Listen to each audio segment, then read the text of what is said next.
So here we left yesterday.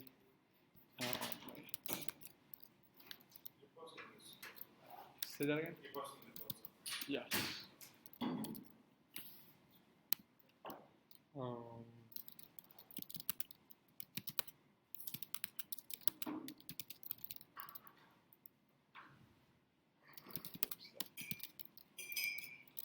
Actually, let me post the code that we had yesterday.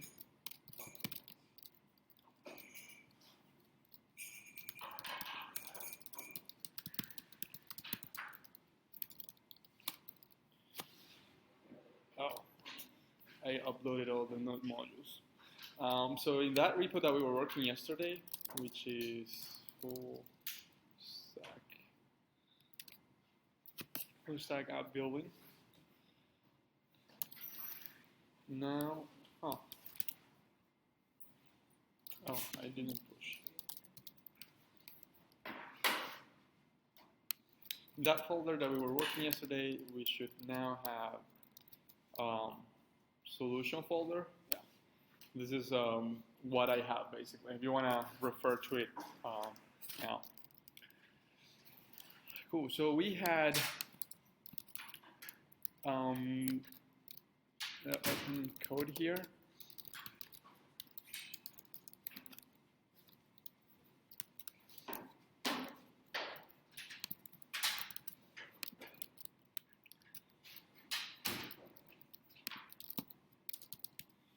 So we had here,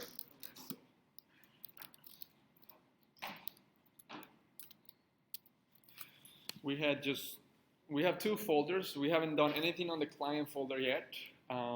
We're working on the server, and the server has two folders that we made, one models, one routes. The routes, as we saw earlier, we were just importing in the main file, the app.js file. And then the routes themselves are using the models that we have of our data in the models folder. So let's say, so we were talking about this is what we need to do. So we had, also did you guys do the ones for the bread, where you basically implement the same ones for the bread? Cool. So okay, so I'm just gonna keep working on this one, on the vegetable, and then we can think about the bread one. So we had get by ID, so we got this one done.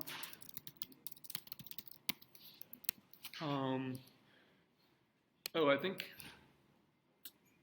which one should we do next? Should we do like post to create a new vegetable?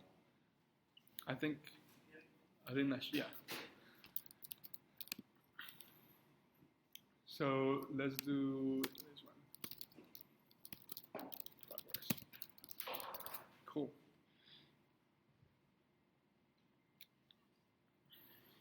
Okay, so let's check what our inventory looks like again. So we have this add item.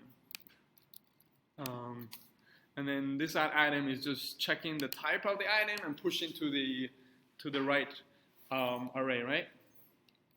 So here we were thinking about why we did this class. Why did we do a class called inventory? Do this. I guess mostly to store the array of yeah. all of the objects that we'll be using as items in the store.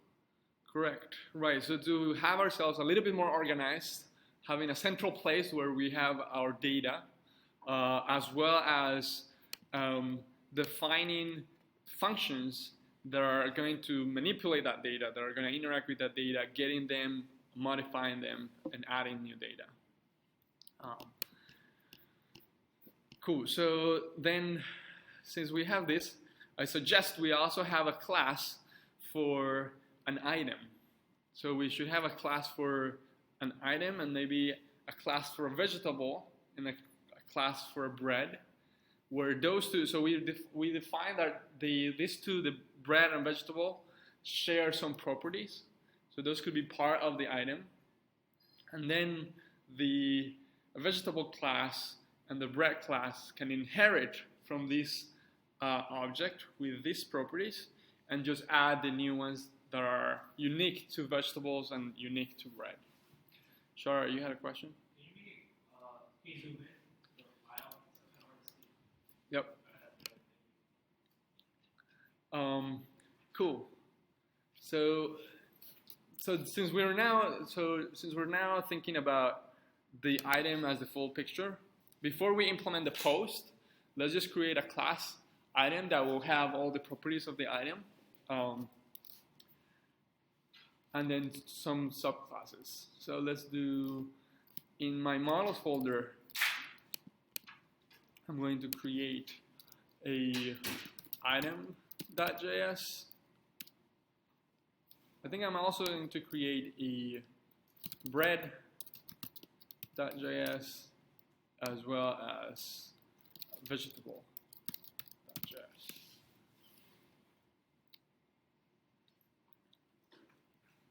So I created 3 extra files: item.js, vegetable.js, and bread.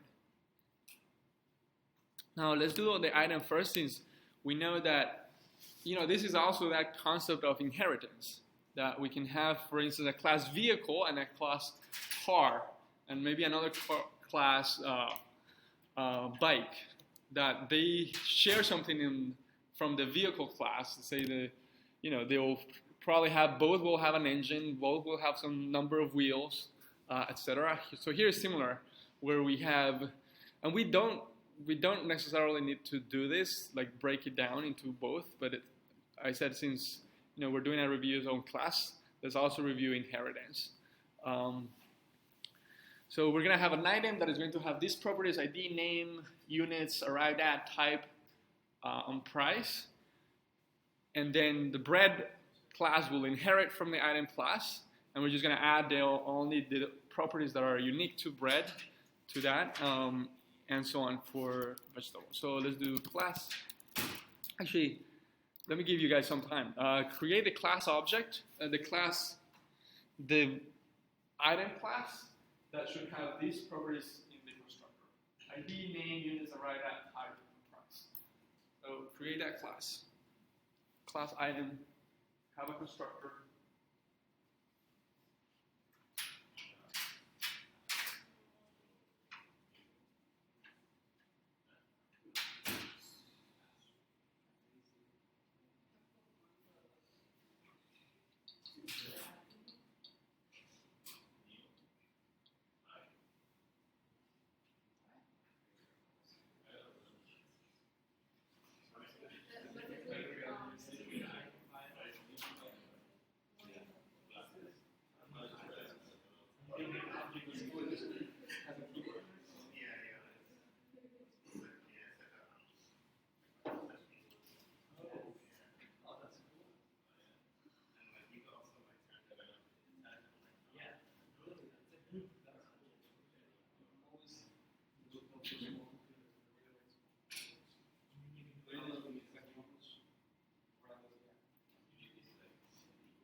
And then that's why this class is really going to help us with that. Yeah.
Cool. So I'm gonna start doing it here. Last item, constructor.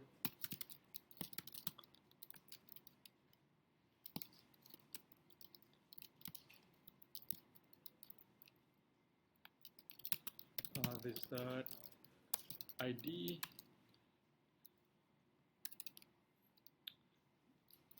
Okay, so we're gonna need here. You want to think when you're specifying the arguments of the constructor, you want to think about what are some of the properties that we're going to be passing once we're creating an item, and what are some that we may not need to pass. So I think we're going to need to pass the ID, name, units,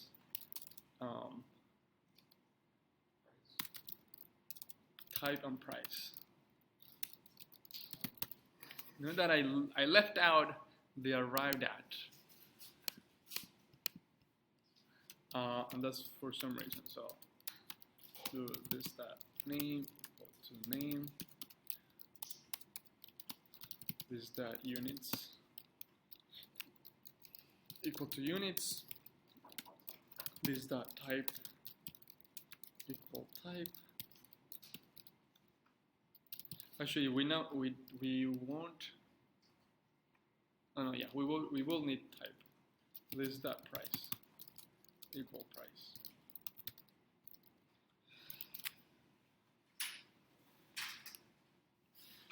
So then, if we think about it, the arrived at could be whenever we create an item. Then let's assume that is the arrived time. The arrived once we create it. So let's not pass it from the outside, let's create it here. So we can do this dot arrived at.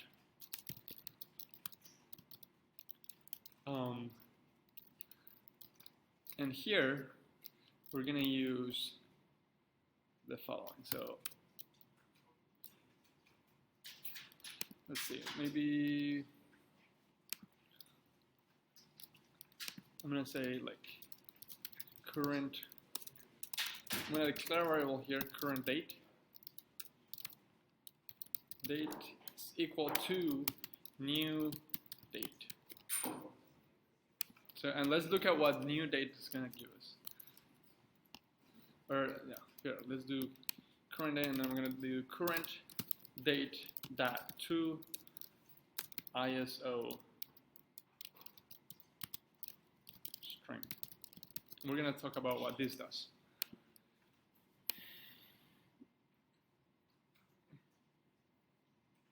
So who has seen and who wants to share what the new date does here? Peter?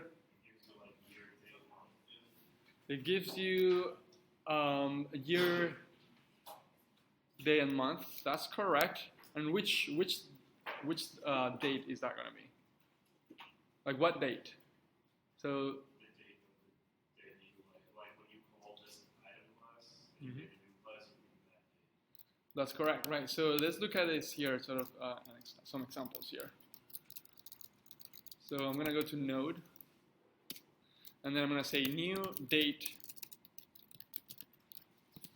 like that. And then it gives me this string, or at least this is what it looks like. But if let's do let now equal new date. So this is, there's a class called date, and you can create date objects that keep track of, that you could do date math with. You could subtract days, or you could subtract hours, and so on. So here I created a variable now, and I'm going to create a new date object, and I save it into my now variable.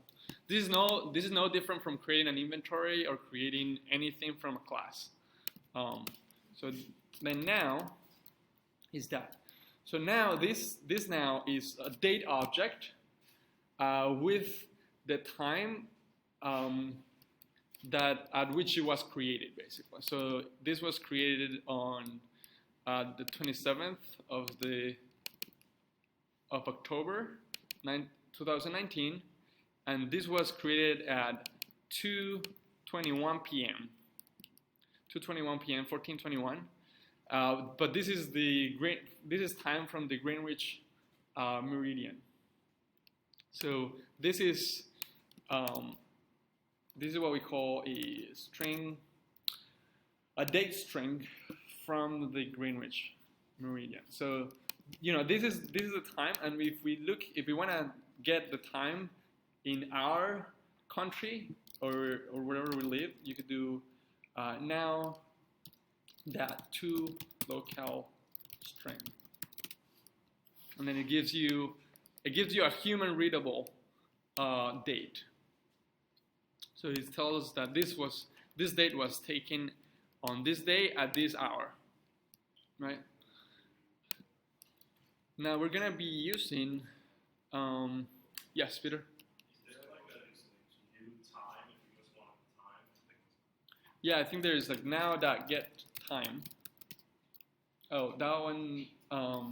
So this is the date object, and it's a complex object. There's great documentation. You can look at it in here. Date JavaScript MDN or something like that. Date JavaScript MDN.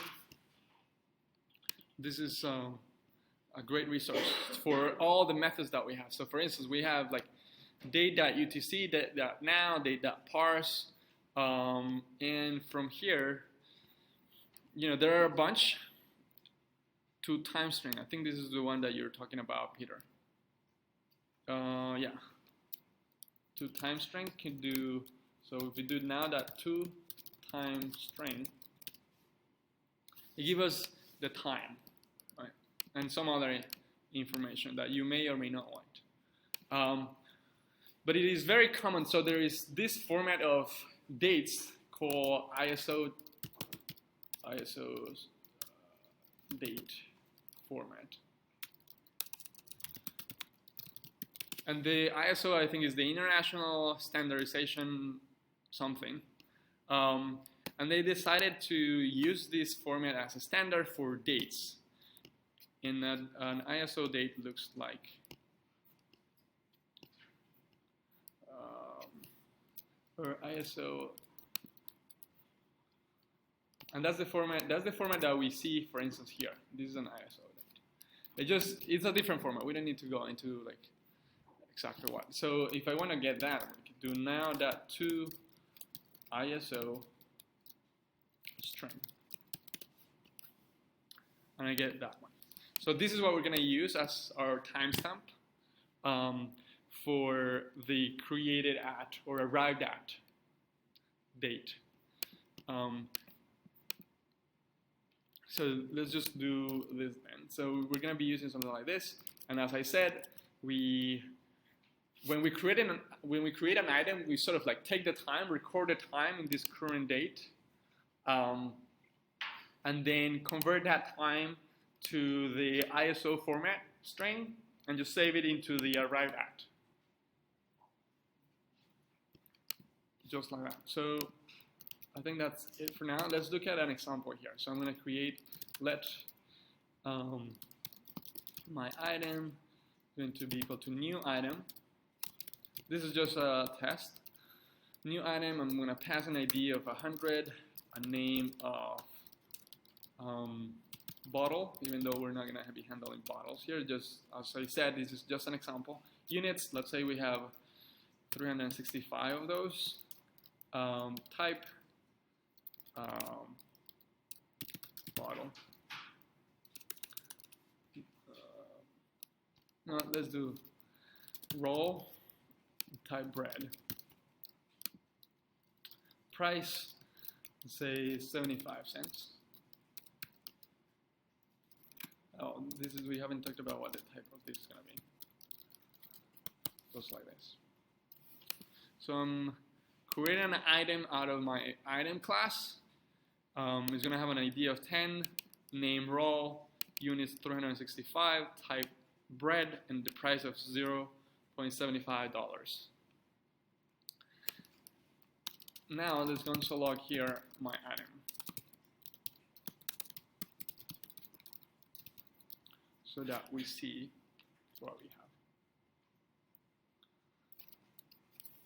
So once we create this item, we're going to take the time at which the item was created.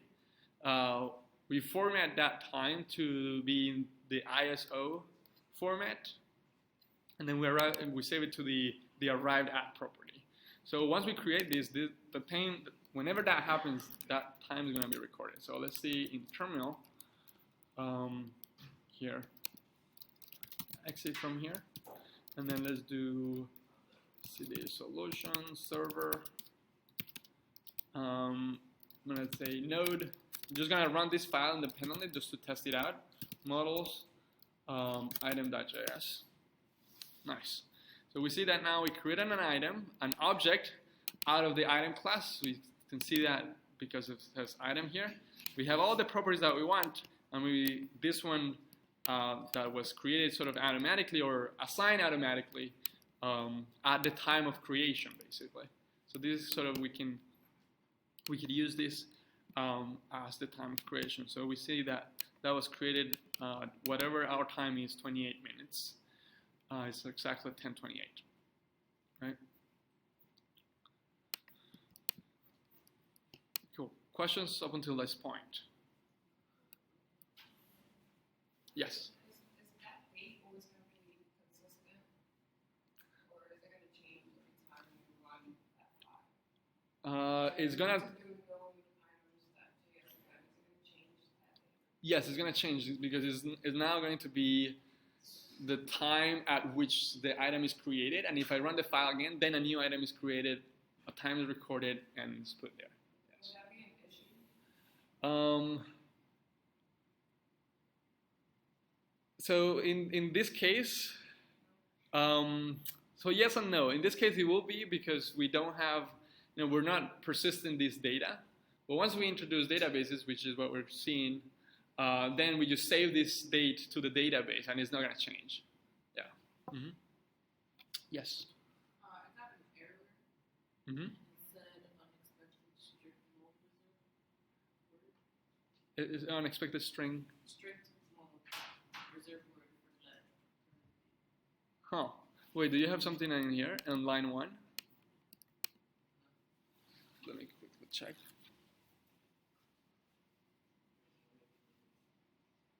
Oh, that's because you have comments here. Those are semicolon.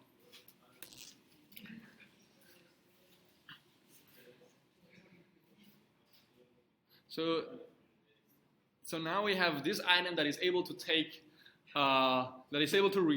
to take the time at which it was created. That's pretty handy. Cool. So now Let's then, we're not going to be creating items like this. We're going to create a vegetable item and a bread item. So I'm going to remove this one. That was just a test. And here I'm going to export the item class. So I'm going to export the item class, and I'm going to import the item class in the bread and vegetable, and then we're going to inherit from the item class to create those. So I'm going to do export with module.exports equal just item.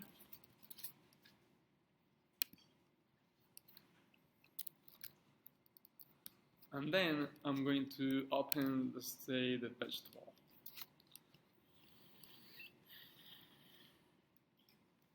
So remember that we want, so what are the properties unique of vegetables?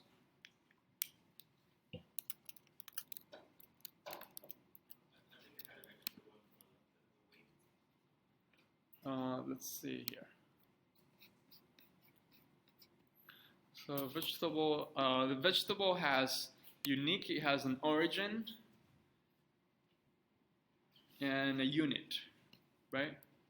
As origin and unit are both unique to vegetables. We see that bread uniquely has other two properties, bakery and bread type. So we see that, so vegetable we have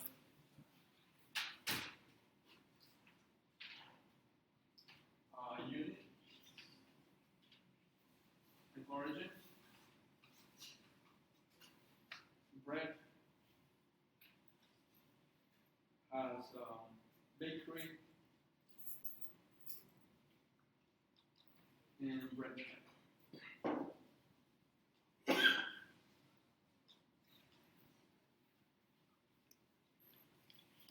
Cool. And we have this item class that has all the others.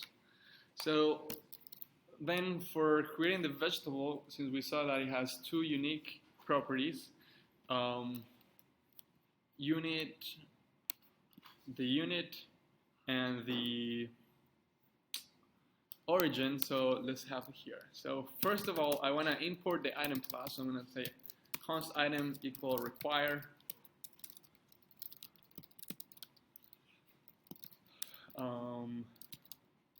item. So I have the item class here. And then I want all my vegetables to have all the same properties of items. So I'm going to extend the item class, saying class vegetable extends item. And that's it.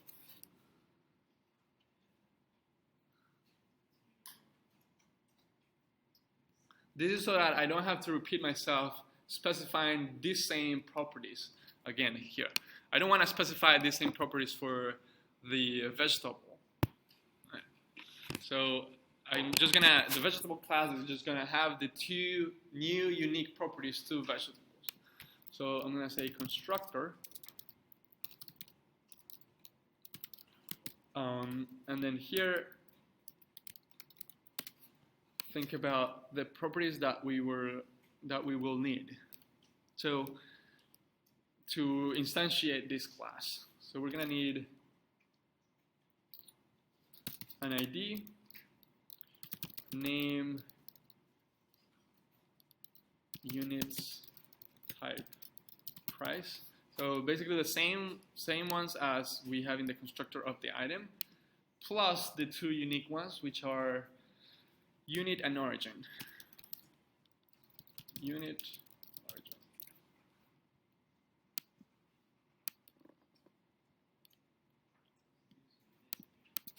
ID, name, units, type, price, unit, and origin. So the unit is for like the weight unit. Cool. So now we want to instantiate the parent class. You guys remember how to instantiate the parent class once the class extends from another one? There's a keyword. The same keyword of a superhero. No. Well, yeah.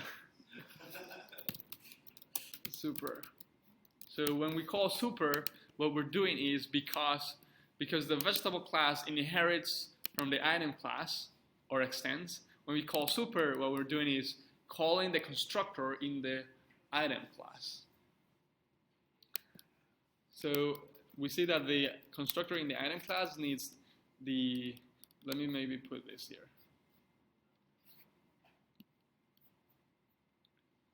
So in here we have the item class. The constructor for the item class needs the ID, the name, the units, the type, the price.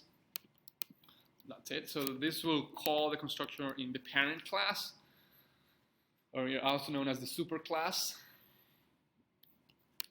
And then I'm just going to add the two unique ones for my vegetable, which is this.unit equal to unit, this.origin equal to origin.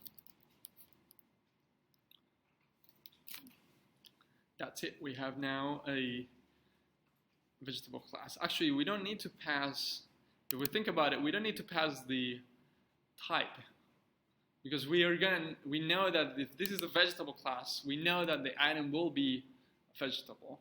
So we could just let's remove the type from here. And then remove the type from the constructor on the vegetable class. And here, when I'm calling super, I'm just going to type in vegetable. Like that.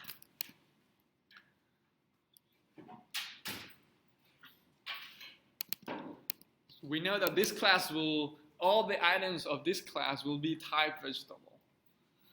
So that's why I removed it from the constructor, because we don't need to pass it from the outside. And when we're calling the constructor in the parent class in the item, instead of passing the units that came from the outside, I'm just going to pass literally the string vegetable. Cool. Questions, comments about this class? This one might be one of the most sort of hard to wrap your head around. But let's maybe look at an example. I'm going to create a carrot. So I'm going to say let my carrot equal new vegetable. And then I need an ID. So let's say my carrot will have ID 111. Name will be carrot. Units will be, let's say we have 500 or 600 carrots. Or let's say, and then price, I don't know, 25 cents. Actually, no. So unit, let's say we have bags. So let's say we have, each bag is like $2, something like that. Last time I bought carrots. And then they come from Boston.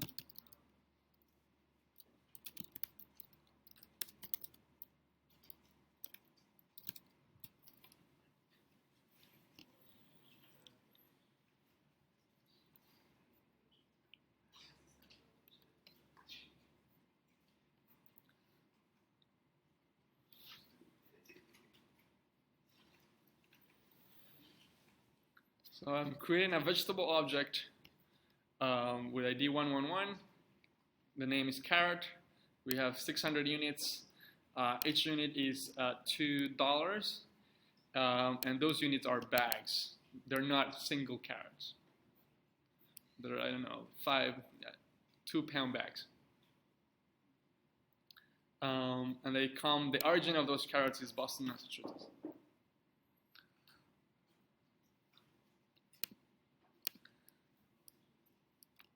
Now let's console log here my carrot. I'll show you console log my carrot and then talk to your neighbor about what you see. If it breaks it, raise your hand and we can go and assist you.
instance, if I hover over here,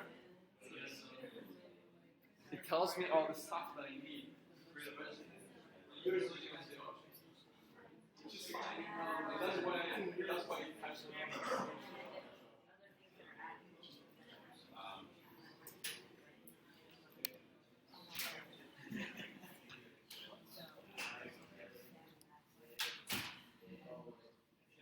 Yep. I mean, it's not that it matters. Is there a random order of the decimal points?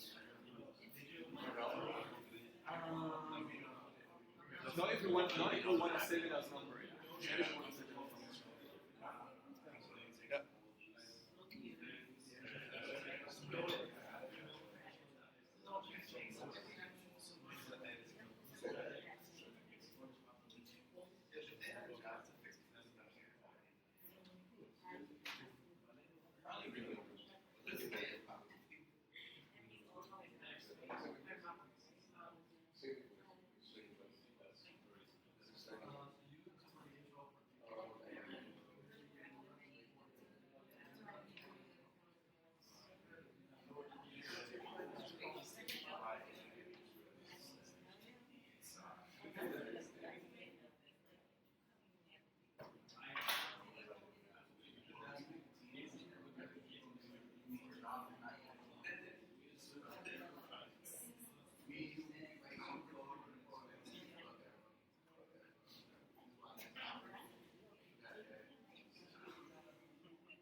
So, what did you guys see? What did you realize? Maybe you broke your code. How did you fix it? Spelling errors? A little bit louder. Which one? Spelling errors. Spelling errors. Yeah, most common in our profession. Yeah. What else? Do you guys see that? Then, even though we never said an arrived at here in the vegetable class, the vegetable actually has an arrived at time.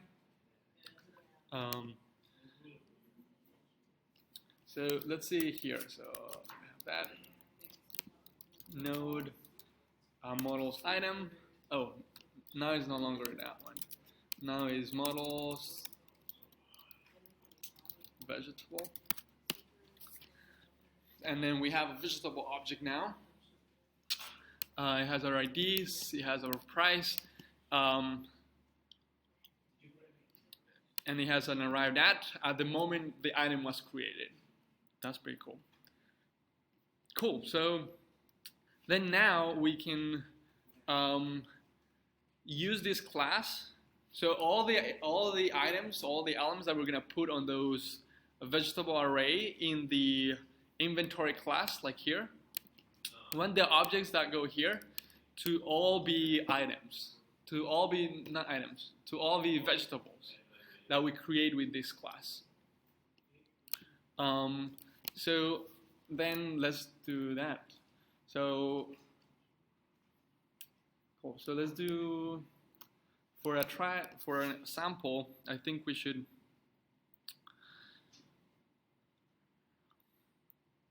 I'm thinking if this function should create the item, or if we should create the item outside. I think it should be this one. So here, so let's do.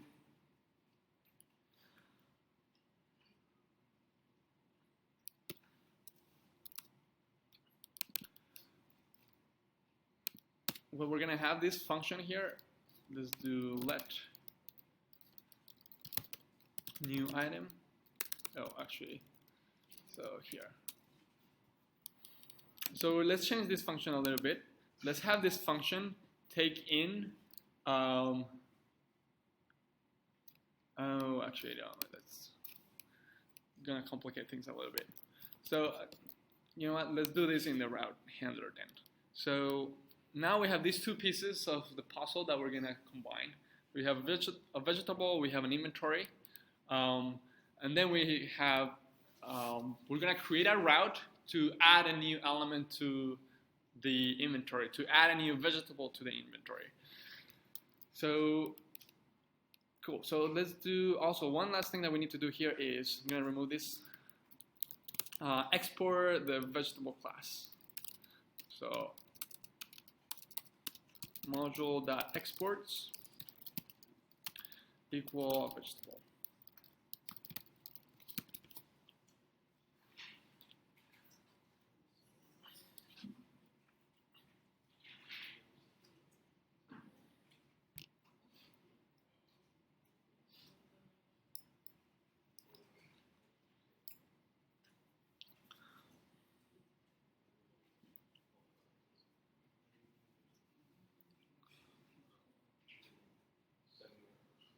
Cool. So then in our vegetable router then, let's import. We have our inventory, import it. Now I'm gonna import the vegetable class. Equal require models / vegetable. I'm going to close the vegetable class, make sure you export it. So I'm just importing the vegetable class here. So what we're going to do is when a post request arrives to this endpoint, we're going to create a vegetable object and we're going to save it to the inventory.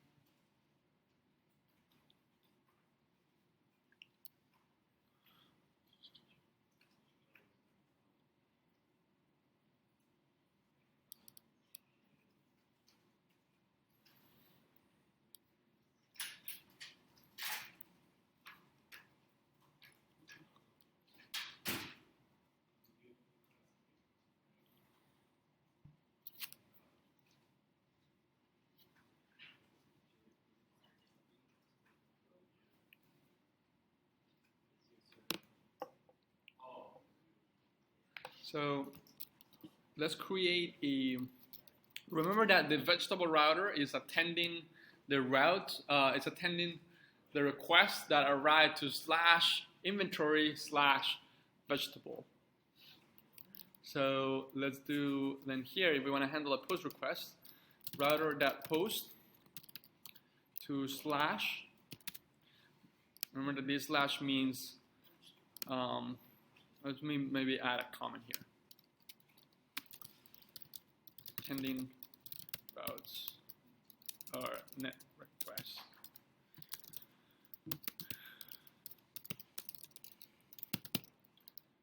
Arriving at /inventory.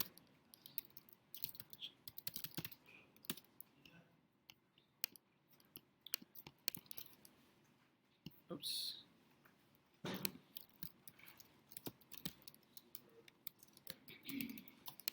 So this file is attending the request that arrived to /inventory / vegetable.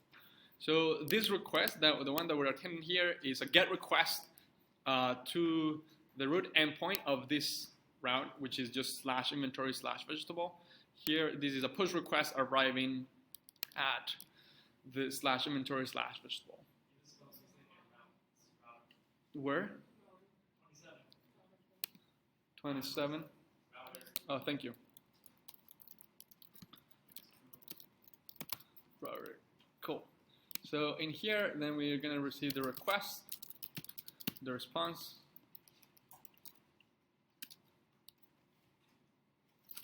Remember that this is a post request now, the one we're listening for. So all this information, so let's think about what the information that we need to create a post. Actually, if we hover over here, I think it should tell us. No, maybe not. So we know that from the front end, from the website, the user will need to fill out a form with some data for us to create this vegetable. We know that that data is going to be the ones, if we go onto the vegetable class, that data is going to be ID, name, units. So in fact, I'm just going to copy this from here. And I'm going to paste it here, just so that I have it as reference. So I need this data to create a vegetable. Okay, so let's do this. So we're gonna receive this data in the request body, right? We could receive it in the URL parameters, or we could also receive it in the query parameters. But this data it's better to have it on the request body. This data doesn't need to travel in the URL, right? It's not query data because it's not filtering anything, and query data is mostly for filtering. Plus we're using a post request to create this item. So the best place to put the information once we're sending it from the front end will be the body. So actually, let's do maybe this first. So here I'm going to maybe console log. Oh, yeah, this is good. Console log request.body. So the request body will have the data that we send in the body of a post request. But we're gonna see something interesting here. So I have the console logging the request body. I don't remember if there was a way in which I could. Now I'm gonna open Postman to send a post request here and see this console log. Actually, and I'm also gonna respond rest.send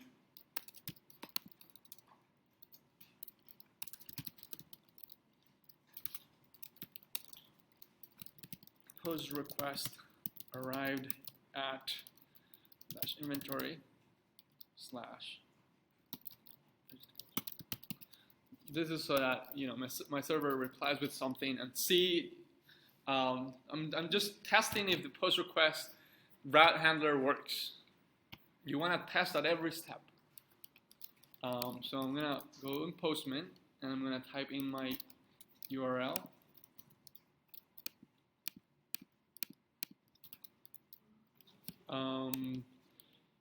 I'll make a post request, HTTP 3000 / inventory / vegetables. Cool. So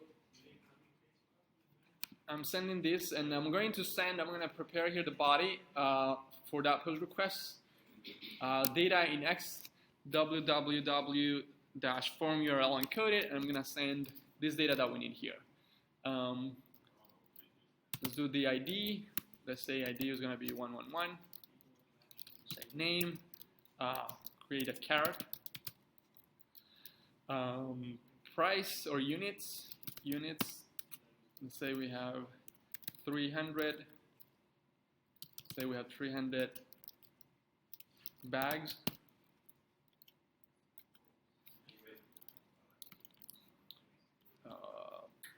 300 bags. We need also the price, say $2. And the origin. Let's do Boston, Massachusetts. Cool.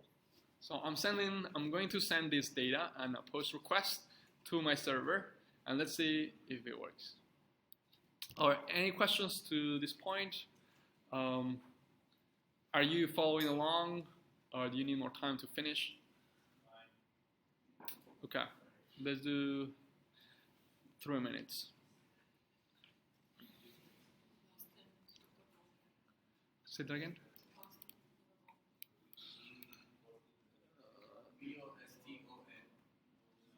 Where? Oh, thank you.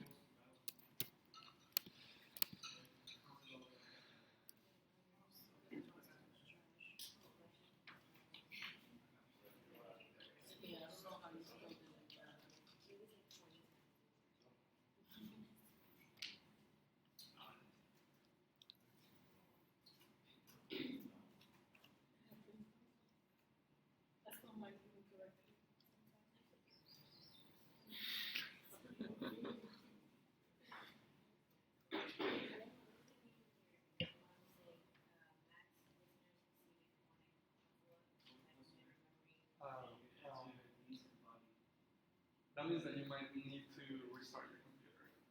Do you have a few like running? You have some running more than one? That one?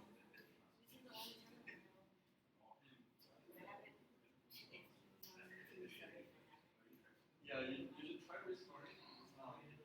Isn't that there might be a bug that is making those one running?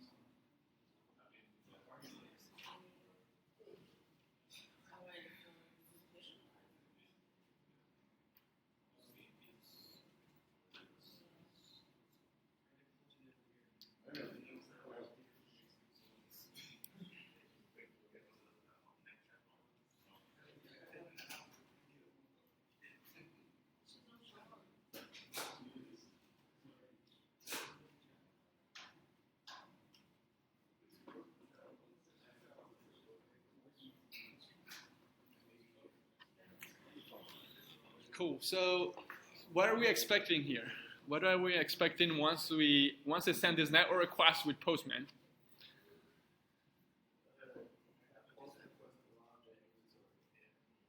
A little bit louder, Jonathan. Okay. And did you see the console log that we were expecting to see here?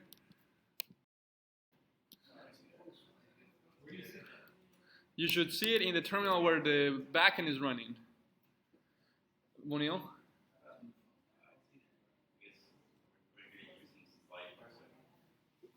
We're not using body parser. Well, why do you suggest that?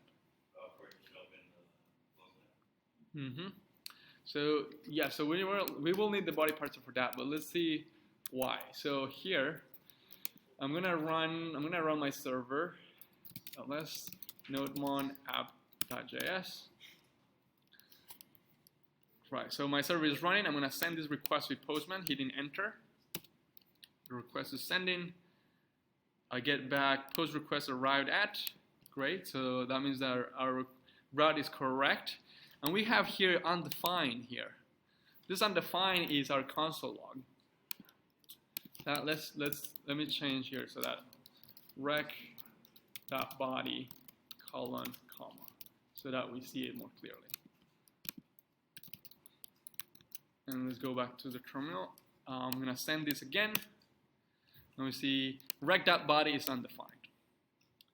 So why is it undefined as Vanille shared? We need the body parser.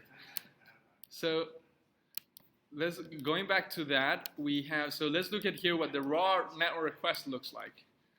If I click on code here, it shows me what that data looks like, URL encoded. It looks like this.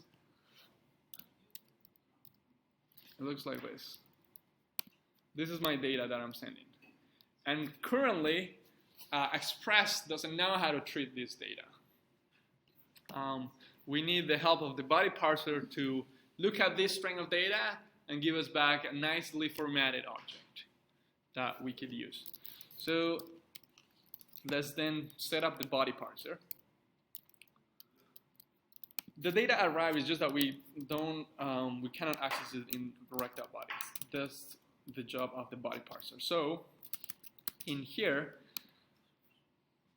we said at the beginning that we didn't need the body parser module anymore because it's built into Express, right? We just need to use it from Express. So I'm gonna go to my app.js file. App.js. So we see that now our apps are starting to grow. We have some more files. So server app.js. In here, we will usually import the body parser, but we no longer need to do that. We could just do no, I'm gonna do that in here. This we call, do you guys remember body parser? Not body parser, middleware. What are the two kinds of middleware that there are? App level and route level. So I'm gonna call app level middleware. In here, we want to set the body parser that now comes from Express, so we could just do app.use express.url encoded.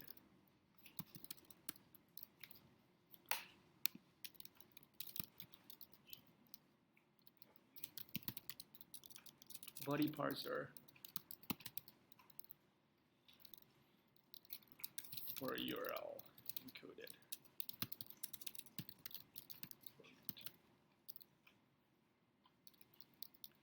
Built into the Express.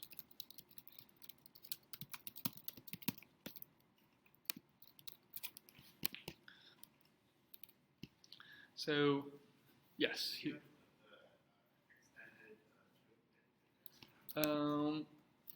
That's a good question. I don't remember. Let's go to the Express documentation and find an example.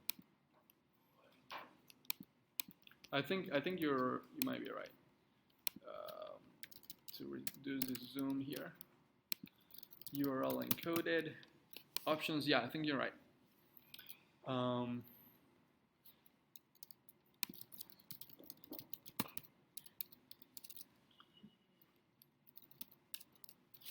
Yeah, URL encoded.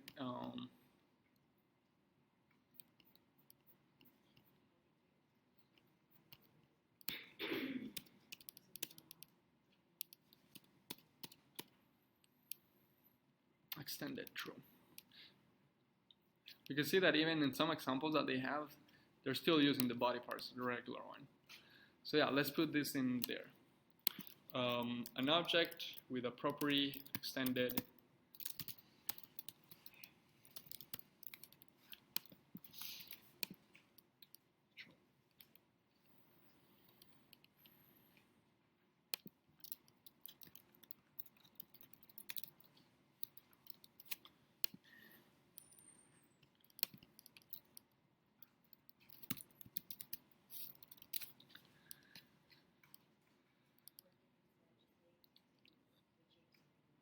Say that again. You're gonna say. Oh. Yeah. So this is. So it turns out that the query arguments, the query parameters that you can specify in the URL. Oh no, sorry. This is for the URL encoding. This allows you to send. This can allow you to send properties that are more complex. Like let's say I want to send like an array from here in URL encoded. We could send an array with something like array 0 and then value and so on. But we're not going to be using this much. So the extended allows it to do something like this. Sort of interpret more complex, sending more complex data. Yeah. When we want to send complex data, we're just going to be using JSON. Yeah. So don't worry about this. Cool. So we have that. Now let's look at our console log.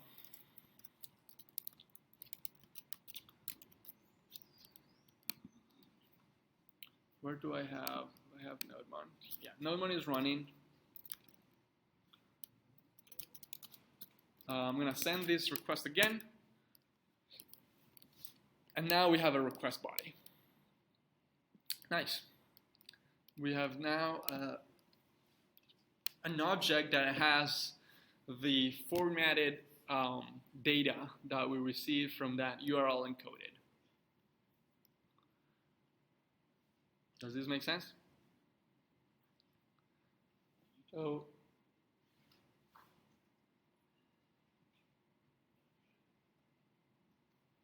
what happens if we don't use the URL encoded or the body parser from Express?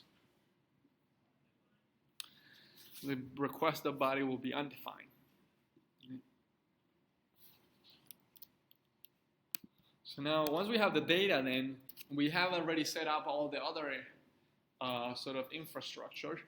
So now once you have this data in the request body, so let's demonstrate this, and then you can do the one for the bread. So where was I? This is app.js. I'm not gonna come back here for some time. Going to vegetable router here. So we saw this console log that has all the data that we need. Now what we want to do is, with this data that is in the request body, let's create a vegetable object. Let's send it to the inventory, and that's it, and reply back. So for doing that, let's do let new veggie equal to new vegetable.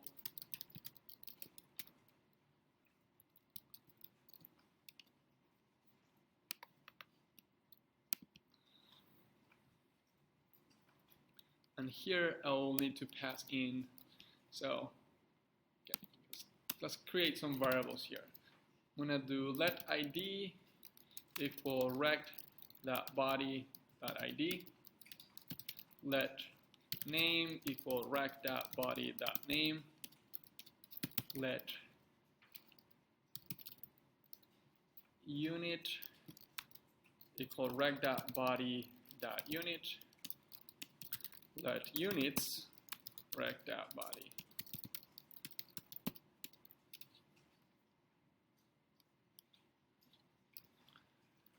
Let origin equal rect.body.origin. Cool. So we should have here in these variables all the properties of the vegetable object that then we can pass into the vegetable constructor.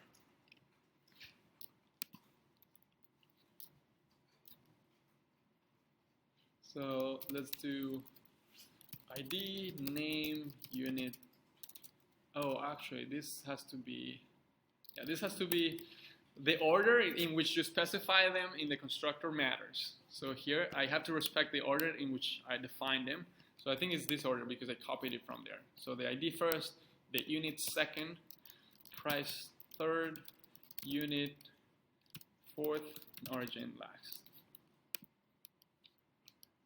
Cool. I'm gonna remove this console log for the rect.body.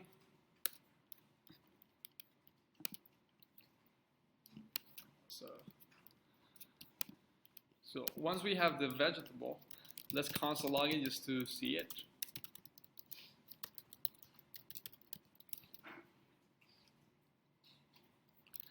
To just make sure that it was created correctly.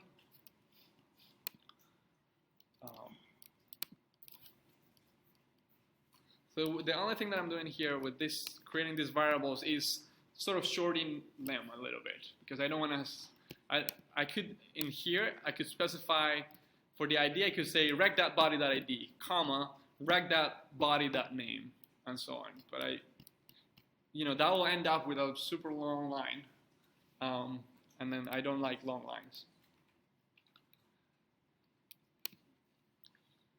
Later on, we're gonna learn about a neat way to get rid of this repetition here, rec.body.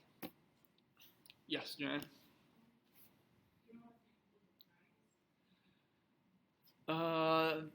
Great point. Yes, I forgot the price. Let price equal rec.body.price.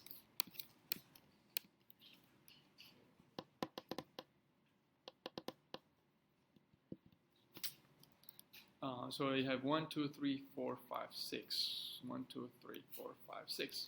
Cool. So now let's send that new request. Or is everyone here?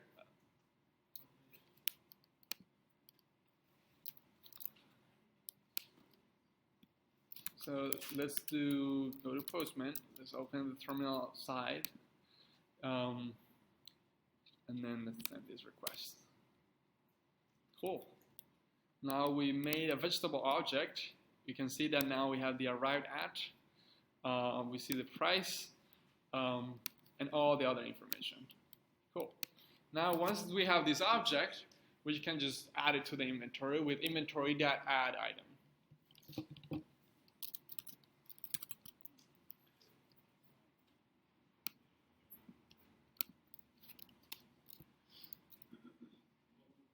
Yeah, sure. You said order package, but I don't think you ordered it properly. These orders? No. Oh, this one. Yeah. This one doesn't matter. The order in here doesn't matter, but the order in which I pass them in the parentheses to the constructor does matter. Yeah. Oh, that's a good question. In here, it doesn't matter. This order doesn't matter. Yeah. The order on Postman doesn't matter. Because if you think about it, like hash tables and objects don't have order, right? And this data that comes in URL encoded is just being taken by the body parser and put in an object. And in what order does body parser does that? We don't know.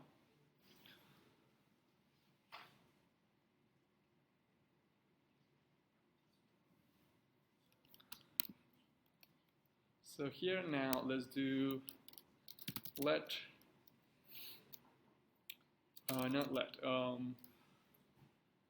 my inventory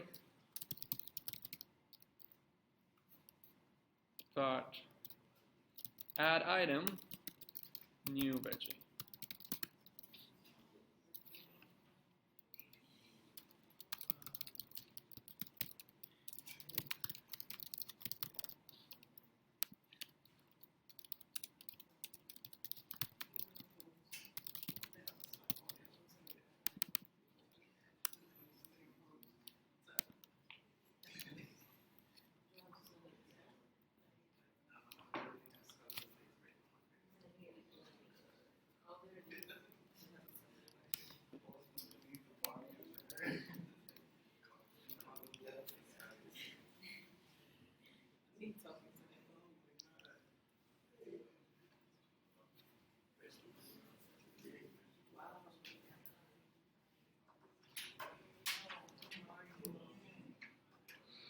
Say that again?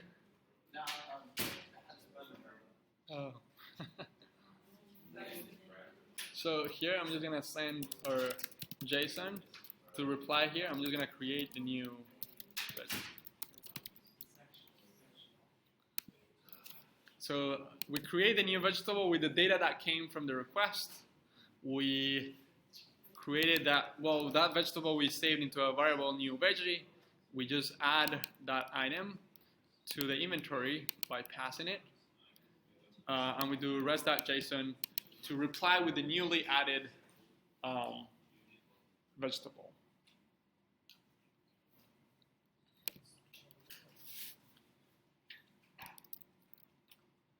So let's see what else.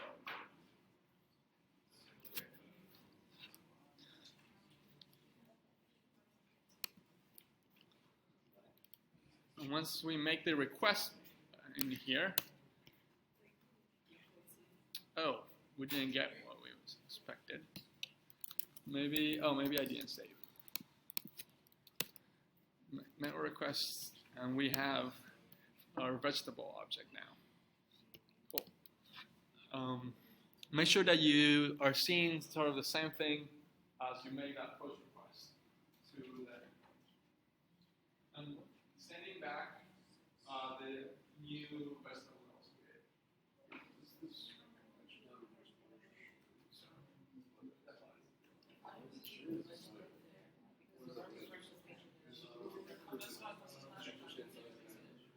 So every time you make a change, any change you make, it kills it.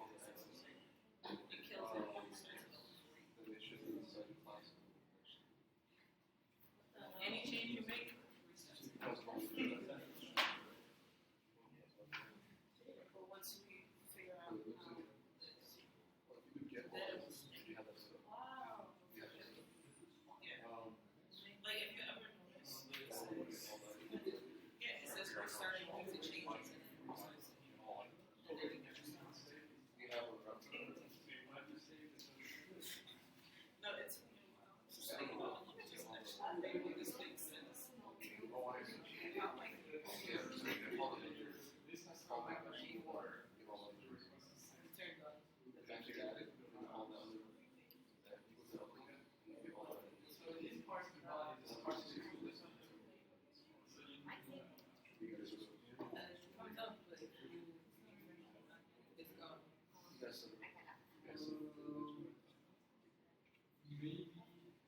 Maybe the way maybe check the vegetable fast.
Repeat that now request.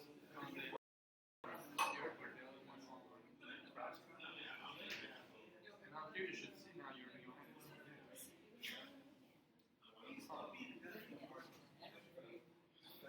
so maybe it was not really so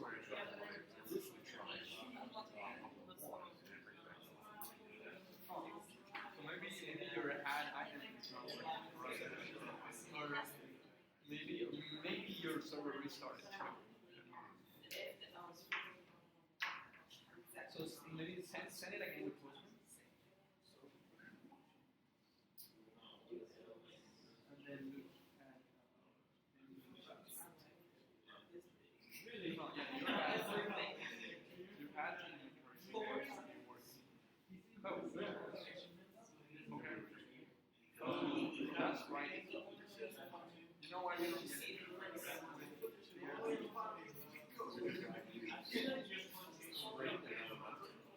Yeah. Yeah, we parse it in that last part of the URL, we parse it to be a number. The insertion for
Then you do /111 gets it right. Yeah.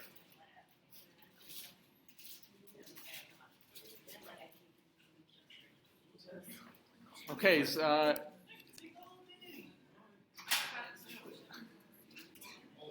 yeah.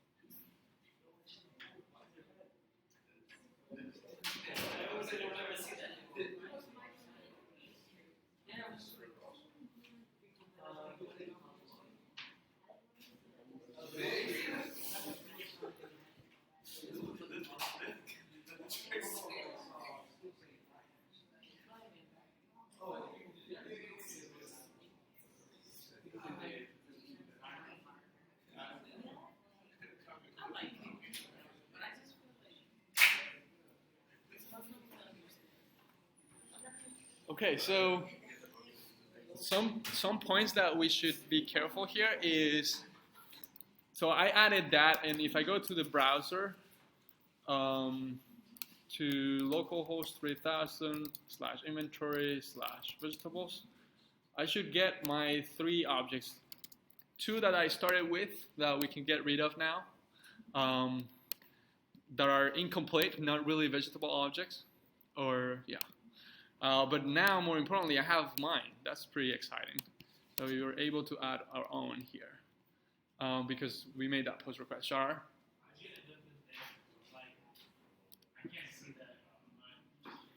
Are you making a request to /inventory/vegetables? And did you, maybe your server restarted because you saved or something? Try to add it again, try to send the post request, and then refresh this page.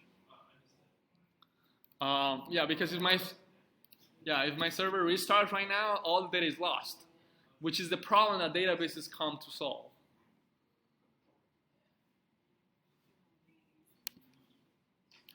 So let's so here this works, but now we see that we said that the IDs should be numbers, right? And our new ID is a string, right?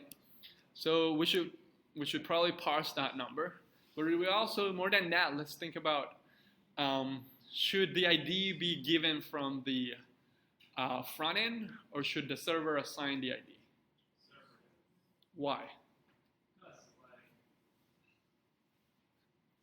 I mean? You get this up and give the same ID to two different. Right. That's correct. So if we send the ID from the front end, a user might type the ID is irrelevant for the user for the most part, and a user might type an ID that we already have for some other item, and that's gonna mess up our data. Owen. How come you don't have to use the super thing on the arrived at? I don't have to use the super on the arrived at. When you send the item. So in vegetable here. Yeah. Like in the item class, like how you have like this arrived at, how come you don't have to like carry that over with the super? So here. Oh, is your question why don't I have super here? Like super? No, like No, in in the vegetable. the vegetables, like when like when you post the object arrived at is there. Yeah. For the vegetables, that happen like the I think Vonil maybe can help. Like choosing static, it's gonna always be in the parent class, so it's also short. Yeah, so it's because the item class, whenever we create an item object, which by definition a vegetable, because it's inheriting from item, a vegetable is an item class too, an item instance too. Whenever we create an item, this code is executed. And part of this code is creating a date and saving it to the instance property arrived at. And we don't need to say in the vegetable the same thing. Where is the vegetable? We don't need to say the same thing here because we already set it in the parent. It's like saying, trying to come up with an example, but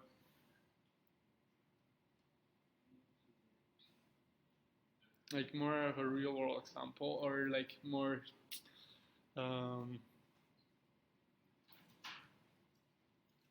it's like saying, say if you have a Camaro, you don't need to say that it's a Chevrolet. Sort of like all Camaros are Chevrolet, right? Sort of the same, but in here is in a different context with a date. So whenever we create a vegetable object, we are also creating an item object, right? And the item object will have that date once it's created, and it's sort of combined with the vegetable object into one. Yeah.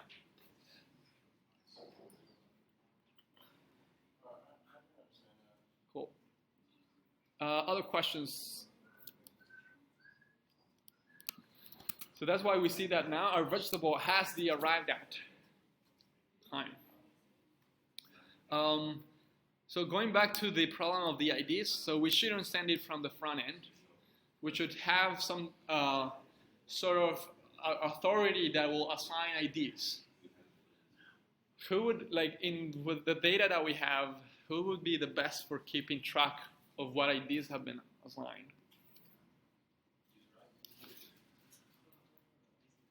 So we should have sort of how your ID was given by the government, right? And you were assigned this number, you didn't pick your social security number.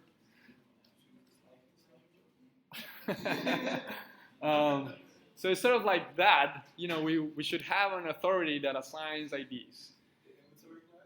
The inventory class is the best one for handling that. So basically, we're gonna modify the add item function. So I remove the ID from being sent in the request body. We're gonna modify the add item function so that when we call the add item function, we ask the inventory for an ID. And the inventory is gonna keep track of all the IDs that have been assigned. Right? And it's gonna be very simple. It's going to be in the inventory. We could just have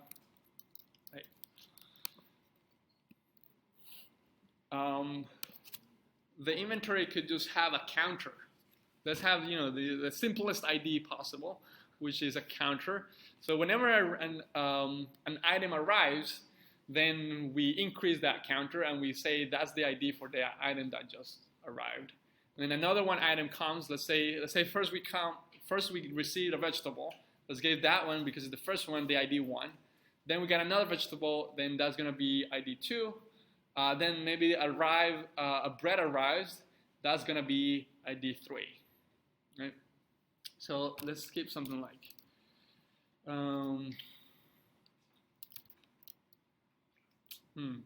Thinking about a get name here.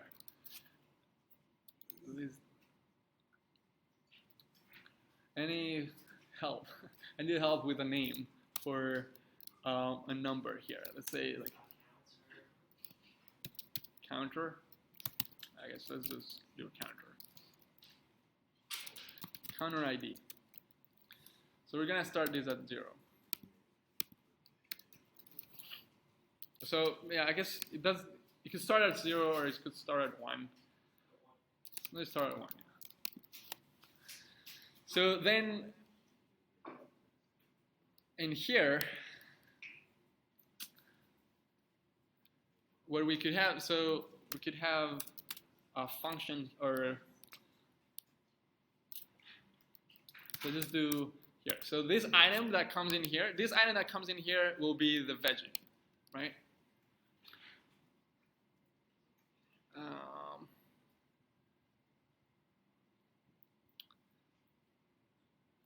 Oh wait, but then we need an ID here for the vegetable.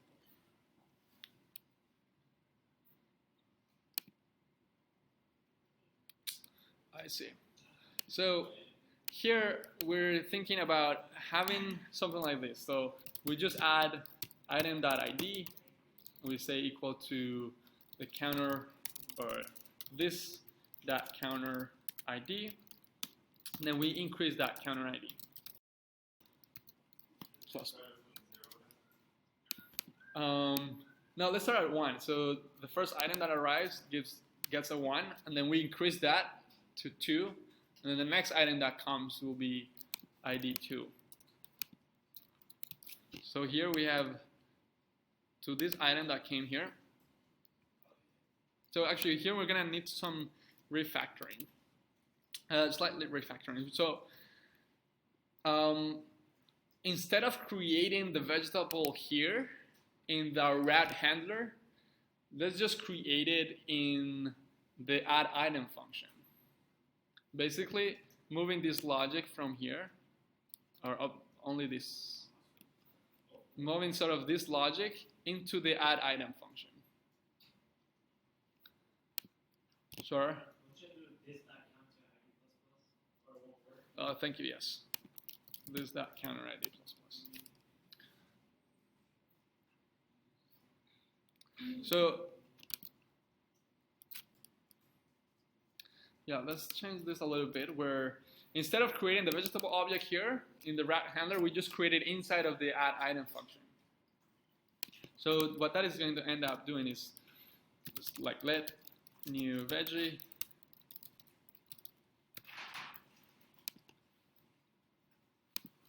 equal to new vegetable. And then we're going to need to pass the ID, the name. Actually, I'm just going to copy this line from here.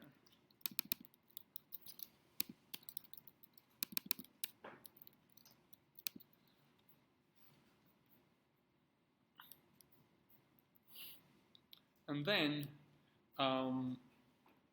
we just push the new veggie.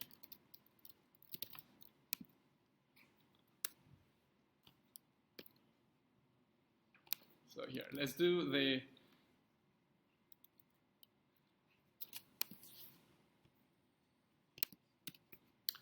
we create the vegetable here, and then here we're just gonna need we could pass the entire item, or we could just pass all the same information to the add item. I think let's pass all this same information.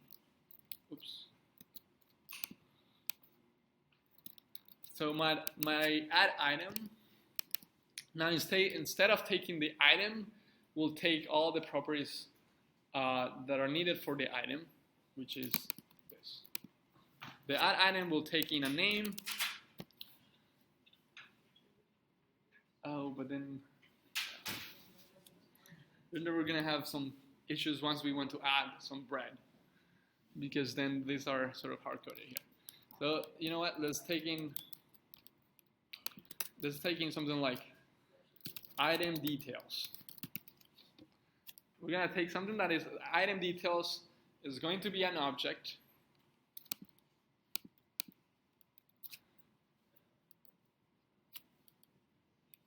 And I'm gonna say item details dot ID, or we could just say, you know what? Let's say let item ID. Like that.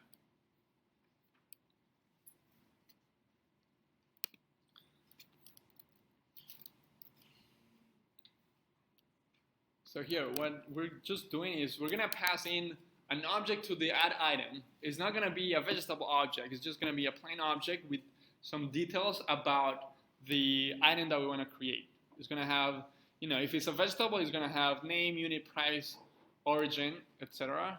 If it's a bread, it's gonna have properties like a bakery and all the other properties. We just call that object that is gonna have these properties. We're gonna call it item details. And then we're just gonna extract the properties that we want from there by saying basically the same that we did here. And we're gonna see that this part is going to be removed. I'm gonna paste this here. So instead of grabbing the name from the rec.body now, these are going to come from the item details.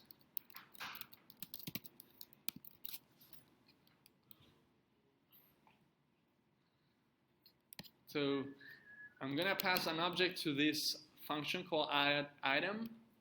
That object will be, give it the name item details. It's going to have properties of the item.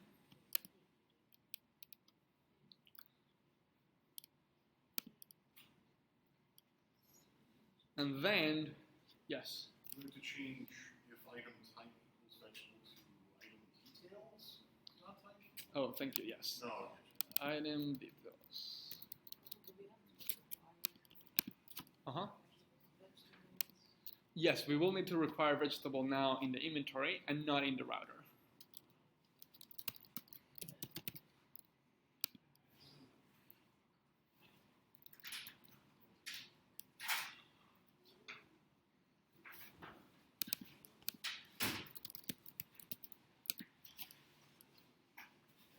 Cool.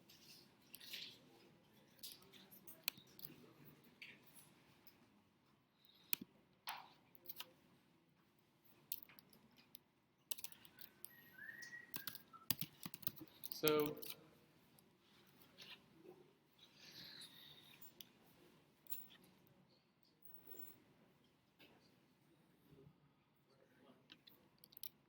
this is now what add item is going to look like. We're going to need to fix this.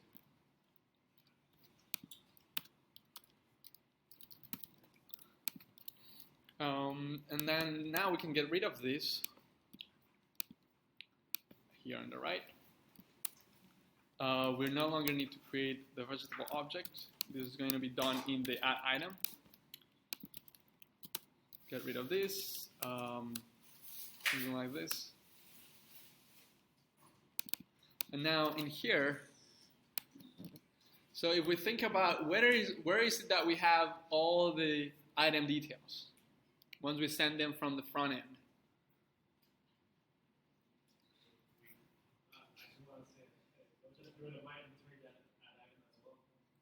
Where? Line 30, vegetable router. Line 30, vegetable router, 30. Oh. So here, so what are we going to pass in to the item now? Where do we have the details of the item that we want to create?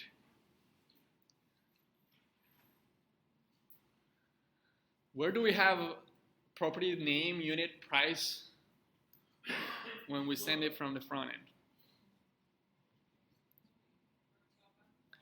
A little bit louder, Brianna. The request body. So we could just do, you know, passing rec.body here.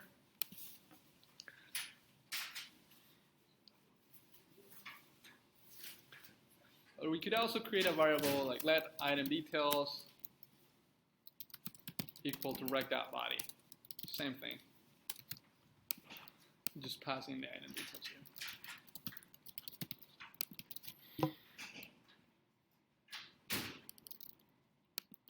Yeah, this is a little bit better.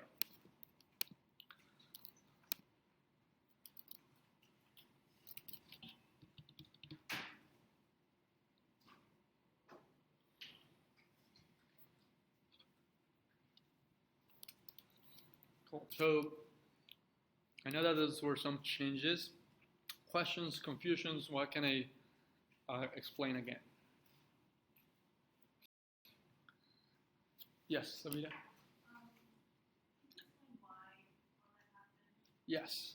So we did all this shifting because we wanted the inventory to assign the IDs. We didn't want to let the user specify an ID in the form or anything like that, like here.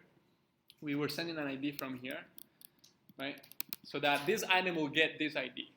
The problem with that is that then a user might end up overriding an ID or might end up using an ID that we already have for something else, right? So we said, okay, so who should assign the IDs? And we said that the inventory should be the one assigning IDs, as the inventory receives items that are coming in. It's just going to keep track of how many items it has in here. And then it's going to give, the first item is going to give them this ID, 1. Second item is, because this is going to be increased every time a new item arrives, a new item is added, then that counter is going to keep increasing, right? And then we realized that we had the vegetable class needed an ID as the first argument to the constructor. So we didn't have an ID in here. In the vegetable routers, we didn't have an ID, right? We didn't, because that is going to be the inventory's job, to keep track of the IDs. So then we decided to move to have the inventory, once you pass in some item details, create a vegetable item and give it an ID right there. So that's basically why. Hupel. Oh, I haven't required a vegetable at the top. Const.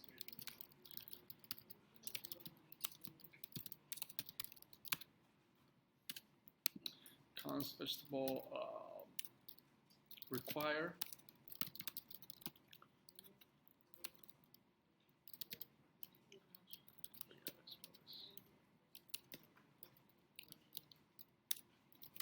I think this is in the models. Vegetable.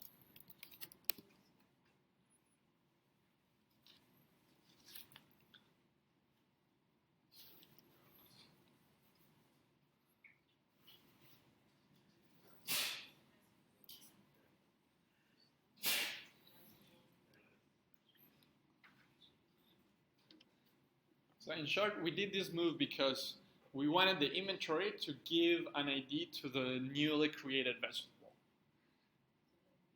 And in the way that we had it before, that was a little bit more complicated to give it an ID.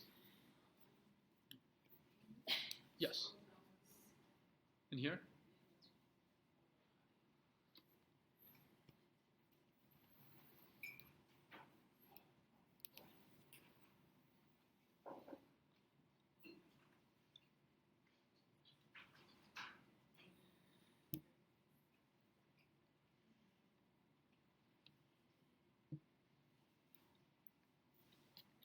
So let's see if this still works. It might not work. I'm gonna first, let's maybe make a get request to get all of them. Get request, server is not running, or it crashed. Item is not defined, so it's like I forgot to change something here. Item, this item is no longer defined. Let's just remove it now. This is still to do. Let's see, the server is running now. I'm gonna make a get request to /inventory/vegetables. We should get all the stuff that we have in inventory, which is some that we had added initially. I think we should remove this short thereafter. Now let's make a push request to add this. I'm no longer gonna need the ID. And let's hit enter. Oh, it didn't work. Great.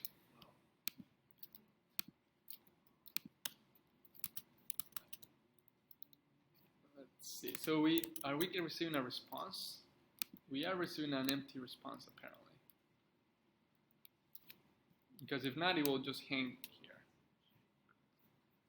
Cool. So let's see, when you have something like this that there's no error, what you want to check is if everything is connected properly. So I'm going to console log here. Oh, here we just see that I'm sending nothing.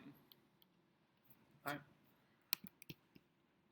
I'm sending nothing. Oh, and what do I want to send? So I see. So when we create an item, we want to return or we want to give back the newly created item. In this case, I want to return the vegetable that was just created and added.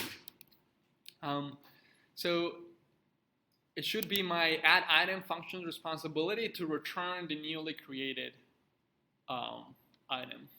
Currently, my add item is not returning anything. It returns undefined. It implicitly returns undefined. Now I want to explicitly return the new vegetable. New veggie. Explicitly return the new veggie, and then I'm going to say here.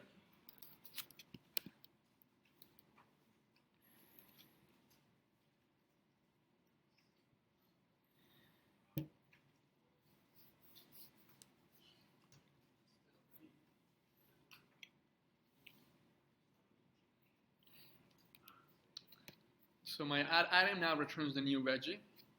Then I'm gonna say like let maybe new veggie here too equal to my inventory add item, and then rest.json new veggie.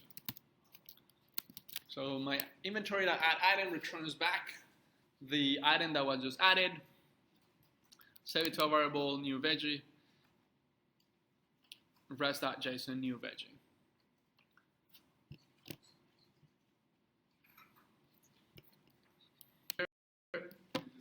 The add item should return whatever was just added.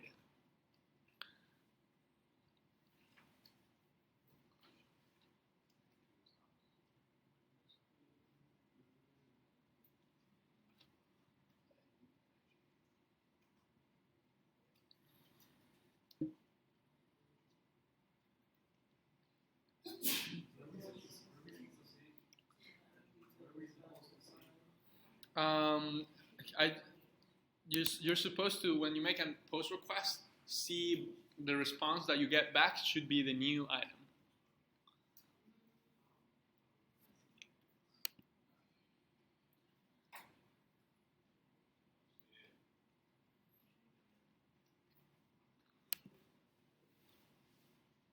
Yes, John? This one? This is the entire function. Or you want to go here? Remember to require the vegetable class. Do we have this counter ID?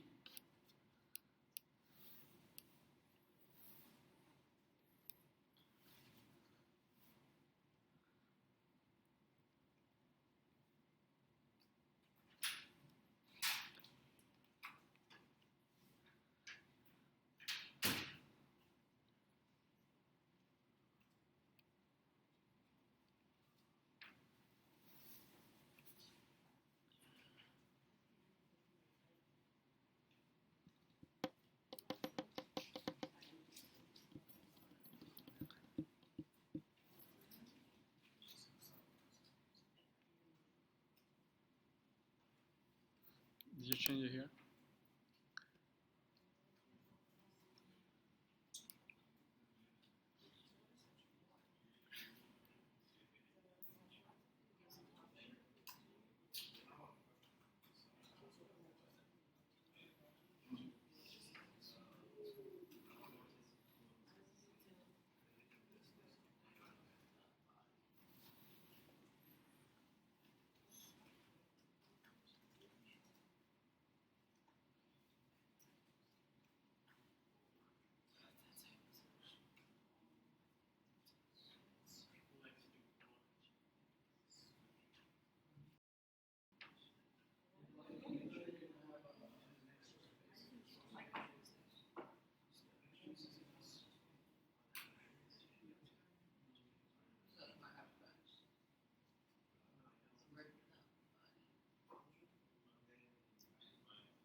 Why is it not letting us there? All this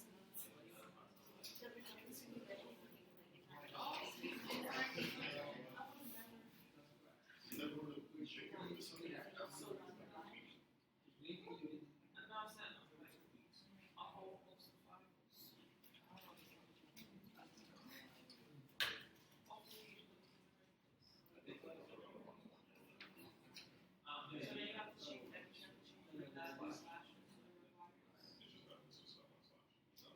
All of them, change them all. That's from mine. So just change the runs.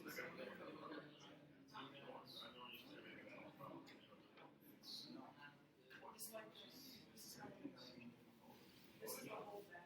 This is. Inventory, item, in your route.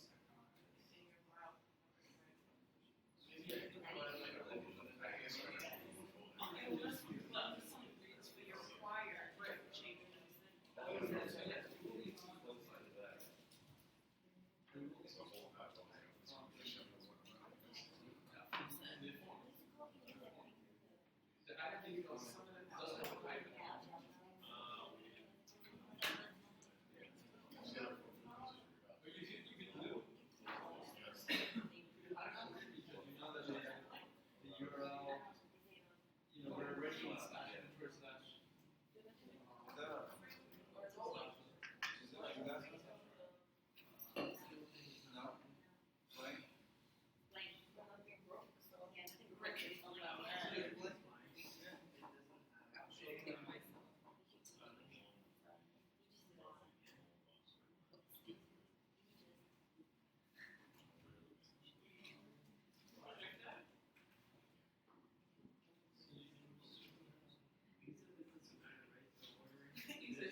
Do it,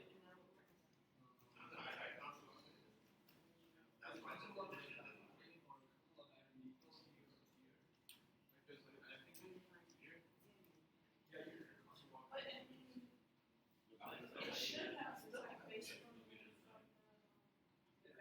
we assign a vegetable that takes time.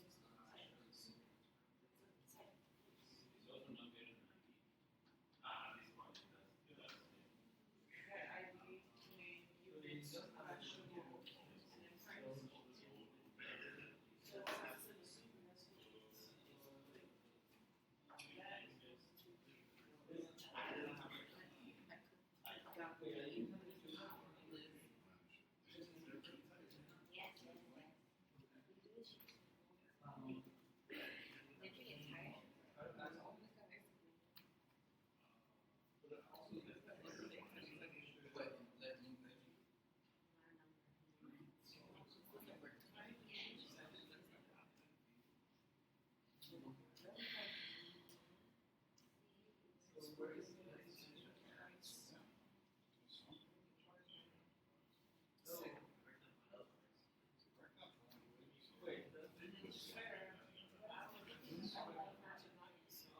Right off the console log, if you just dump in console log, details for your vegetable.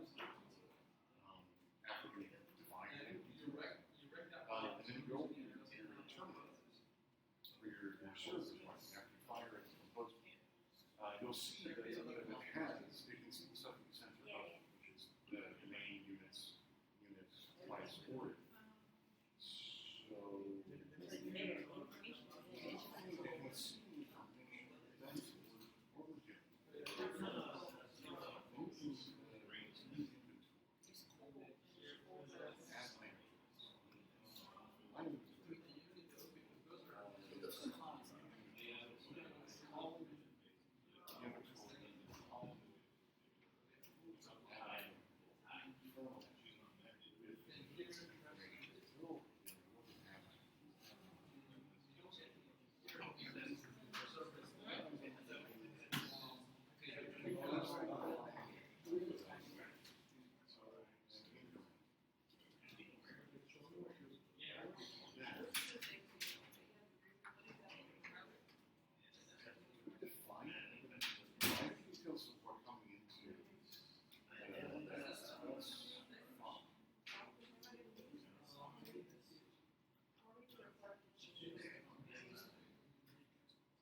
Vegetables still hard coded.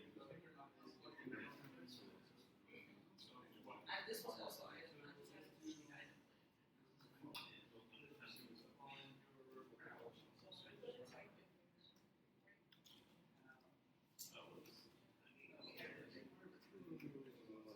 This ID is still building ID. What if I get rid of this stuff? Will I crash or since we're now putting it in our systems, which complex. This is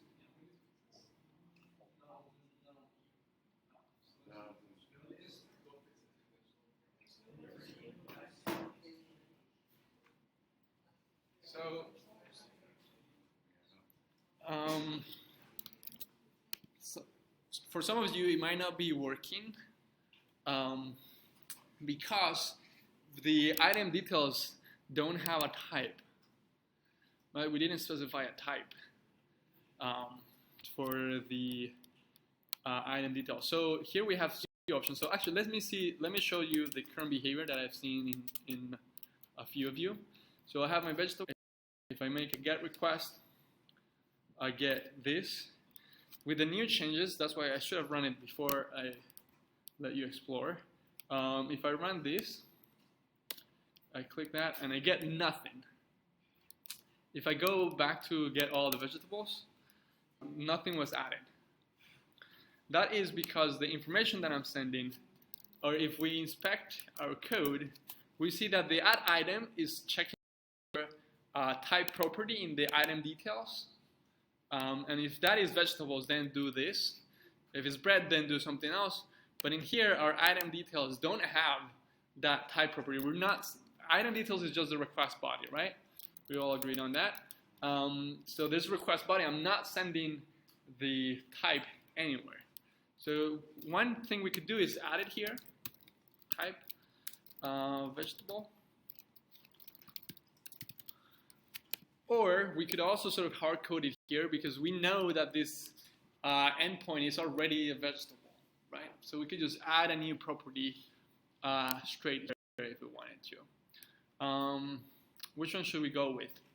Add a new property here, like item details dot type equal vegetable. We could do something like this. You're just adding a new property to the item details. Or we could specify it in Postman so that it comes from Postman directly.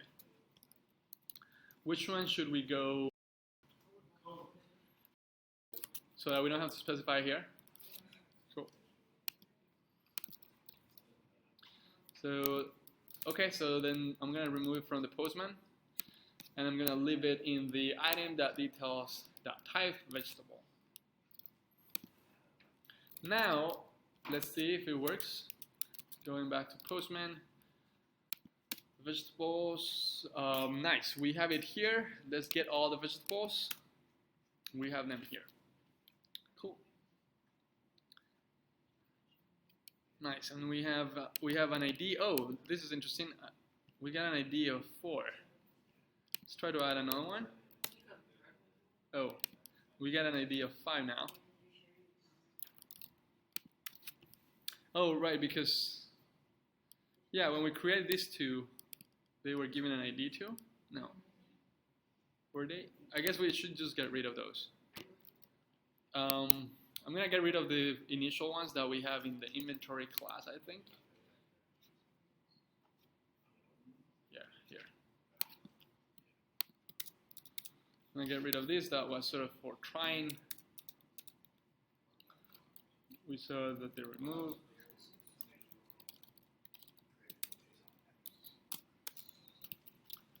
So I just removed those that we were adding at the end.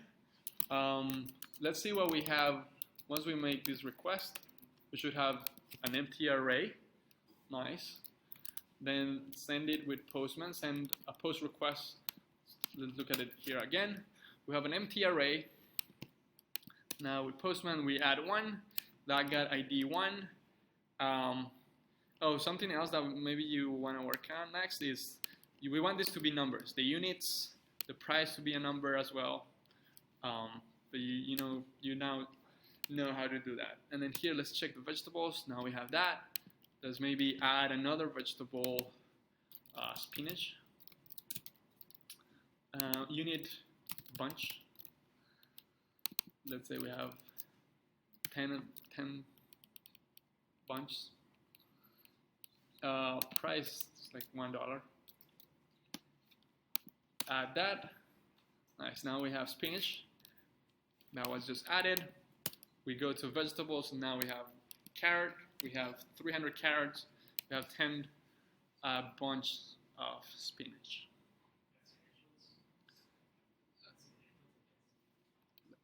As a little bit louder. Here. I just changed. You can change it to anything you want.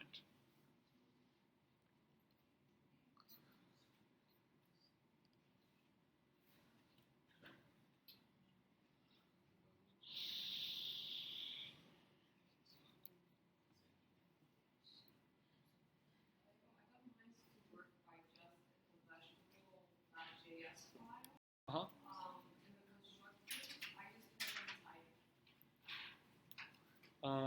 In the, let's see. Okay, that might be, yeah, that might be, no, oh, we did that too here. Yeah, but you see the constructor ID, name, unit, it's missing type. Oh, this one. Yeah, so I plugged in type and for some reason it works. The following to do. Because it should have type in between units and price. Did we specify that in the item then? Oh, yep. So that's my mistake.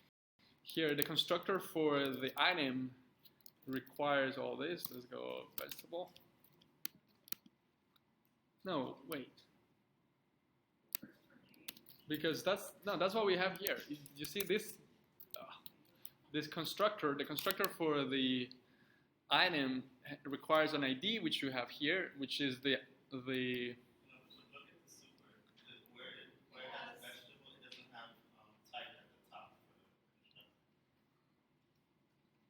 You mean here? Yeah.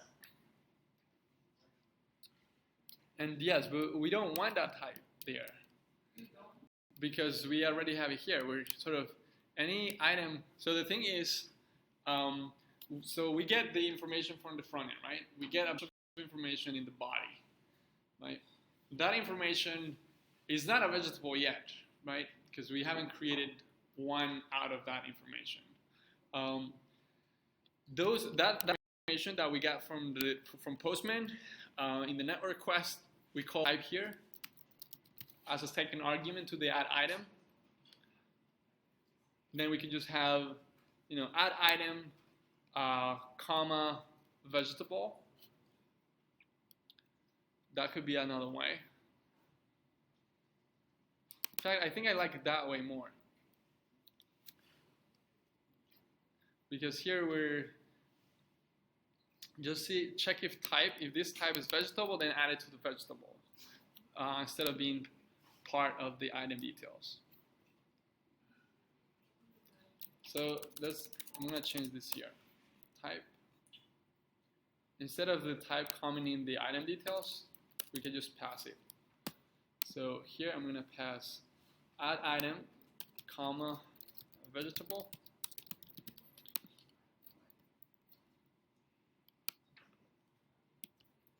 And then get rid of this here.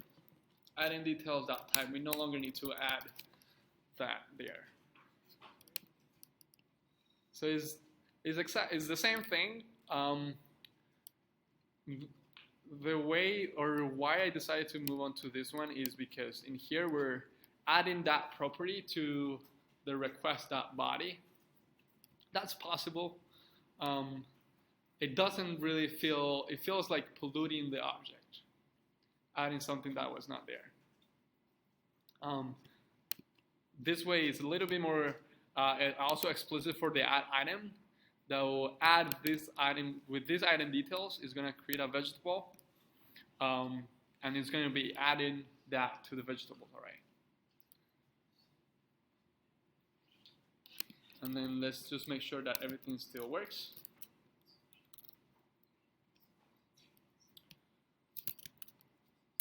let's go. Let's get all the items. We have none. Let's add one. Spinach, that's great. Maybe another spinach. Now we have two. Let's get all of them again. And we have two items. In this case, I just didn't change the name.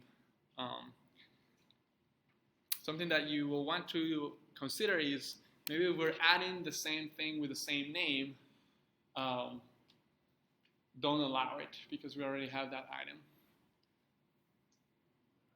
If you want to update how many you have in inventory, then it should be a patch request to update the one that you already have.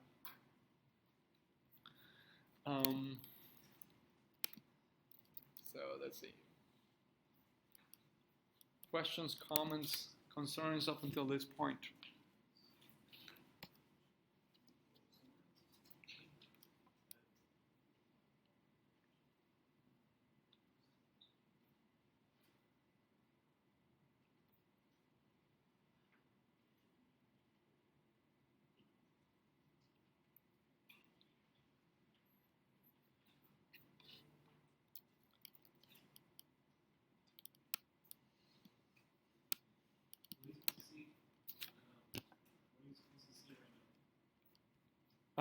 You're just supposed to see it working exactly as it was working before.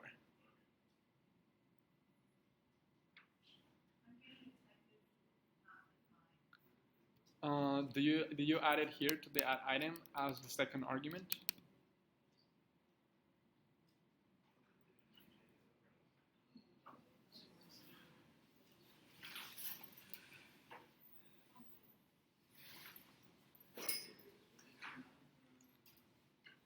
No. Yes, Douglas. Is the JSON that we're sending from vegetable gardens, is that what we would use on the front end to, is that like the information, like getting back to like, if, I guess, if you see this, then present it? Mm-hmm. Yeah, then add it to the list that we were thinking about. Oh, okay. Mm-hmm.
So I just pushed that code.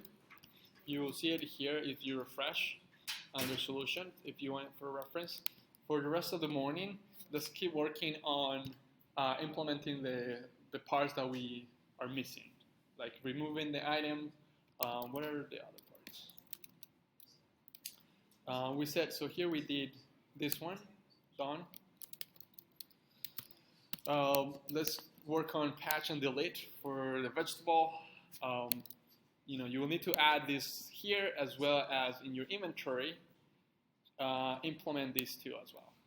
So I'll say start from here. Start thinking about from the data first. What would be required to update an item? Here I think you should get the item details as well, and the type. These item details could be the object that has the properties that want to be updated. So yeah, I'm gonna be circulating, but then let's work on implementing these other routes. One for patch, one for delete.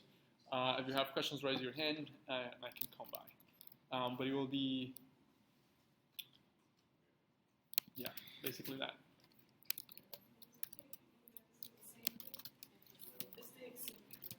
How does the patch and put work? Say that again? How does the patch and put work in?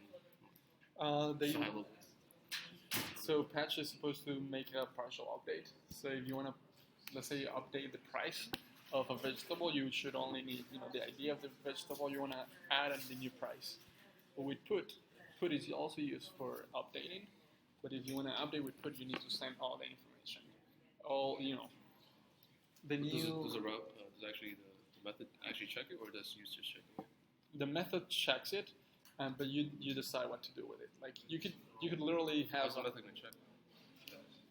Well, I mean. Because the method will know what parameters it needs. Wait, let me fix this.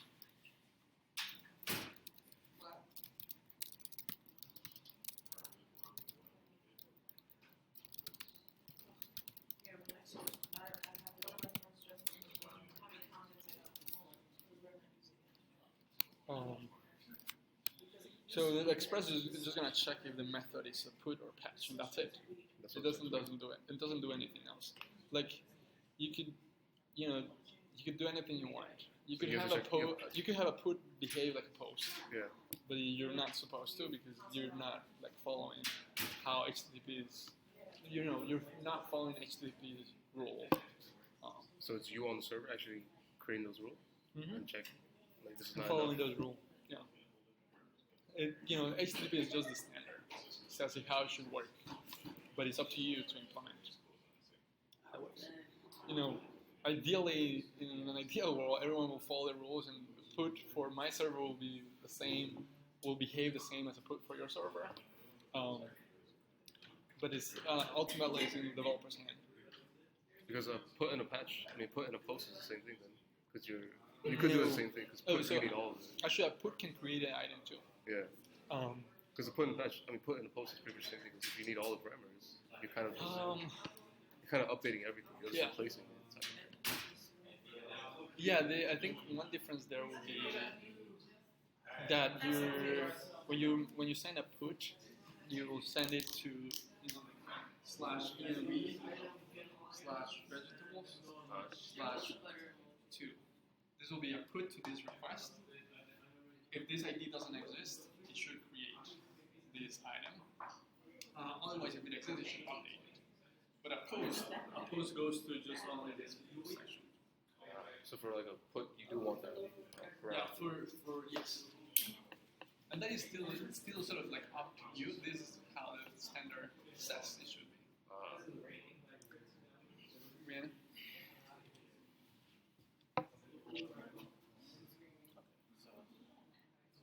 I was going through and I keep getting this post and I cannot see where. So this is a problem with your wrapper. So let's check it from app.js. Let's work from app.js. The server. Yeah, the server. So you have your inventory as inventory is like vegetable and bread. Is this one plural or singular? No, it's not. No.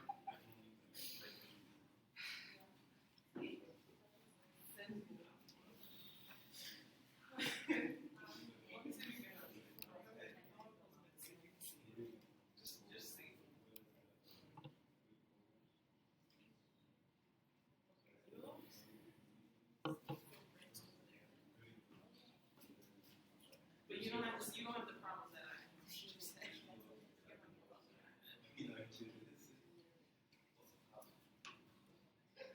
Is your server does everything?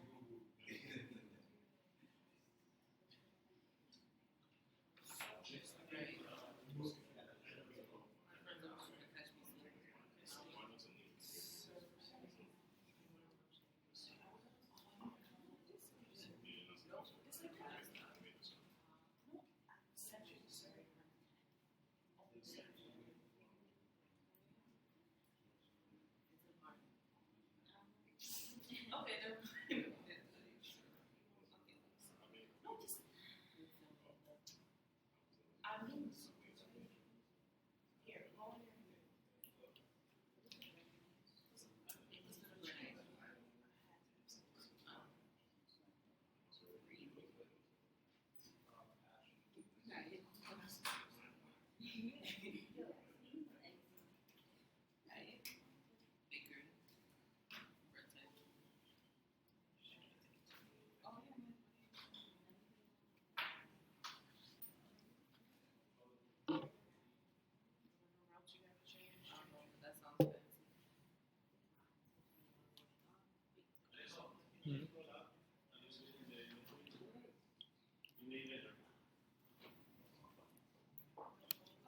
I also just pushed this code.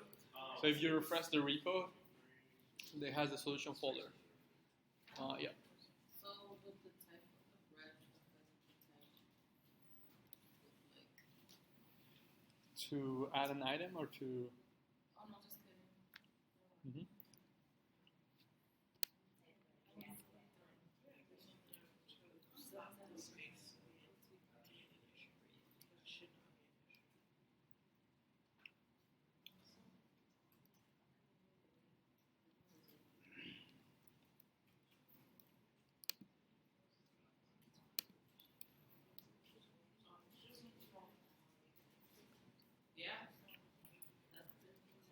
So let's work on the updating for about 7 minutes, and then let's implement it. Updating an item, and updating vegetable in this case.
I see. It might be that then maybe the adding function is not working for you. Did you try to add one before you get them all? Yeah, I added, when I added, it starts at 4. So like the first 3 are still in the thing, but it's I don't know where it is. Now try to get them all.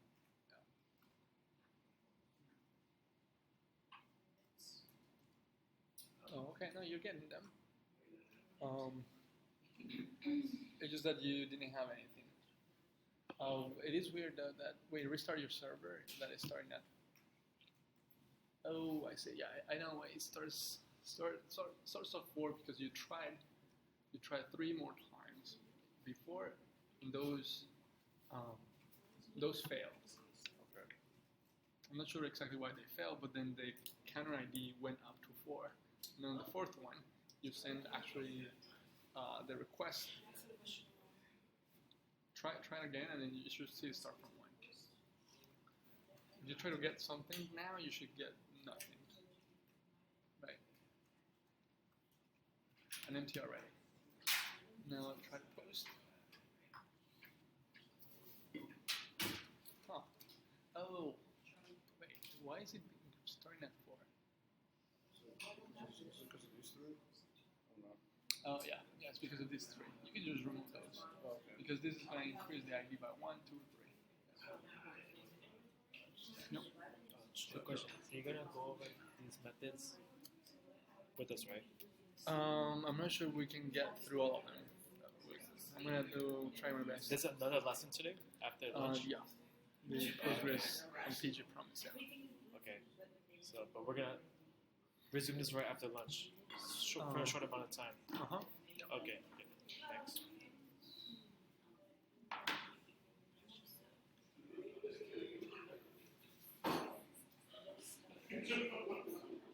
Yes. Uh-huh. So not by either line. We can grab that. Oh, we'll still need a type, yeah. We'll need to grab by item. Yeah, but to grab by item ID, we need the item ID and the type.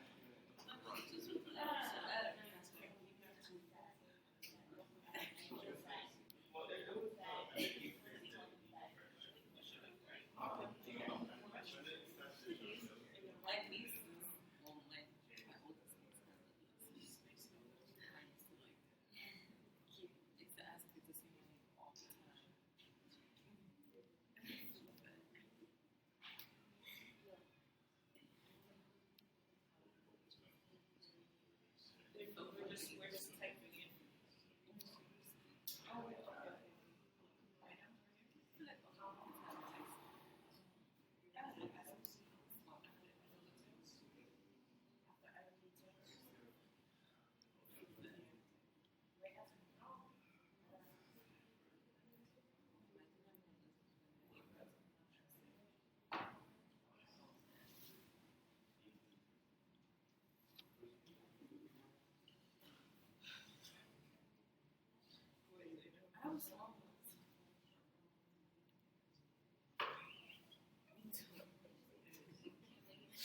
okay. I was FTS.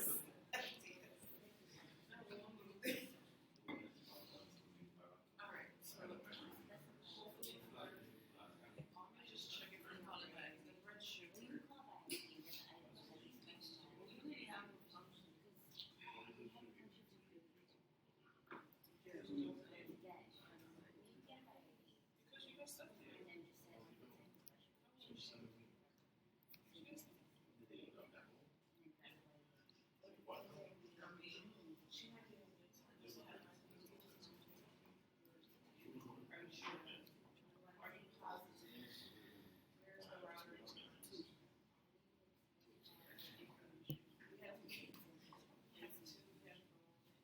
Who's done with the updating?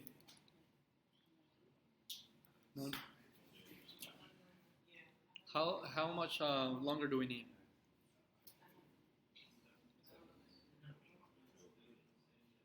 $10 minutes. That was a problem with the express. 10 minutes will be 12:50. Cool. Let's do 10 minutes.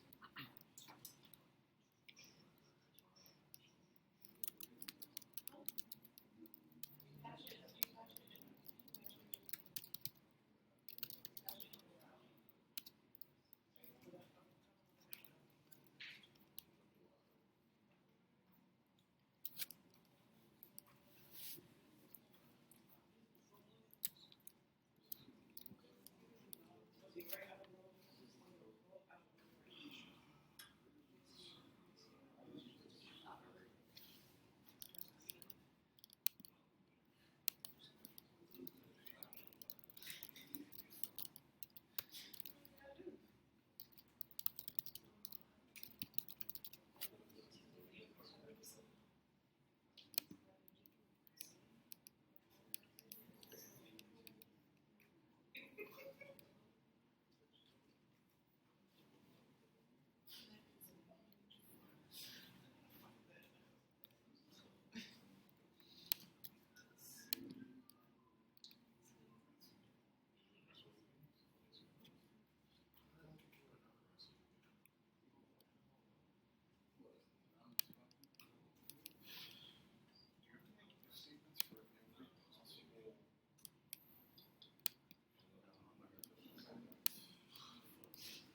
In what case?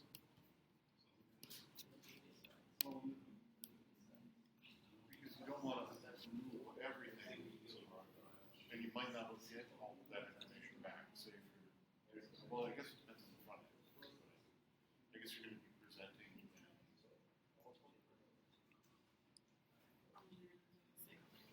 You mean for the updating? Yeah. So think of it. Update everything. Yeah. Like remove everything. You might only get price Uh-huh. and Mm-hmm. Yeah. Something that might. Oh, so you're saying, do I need if statements to check if it's the price, if it's the units?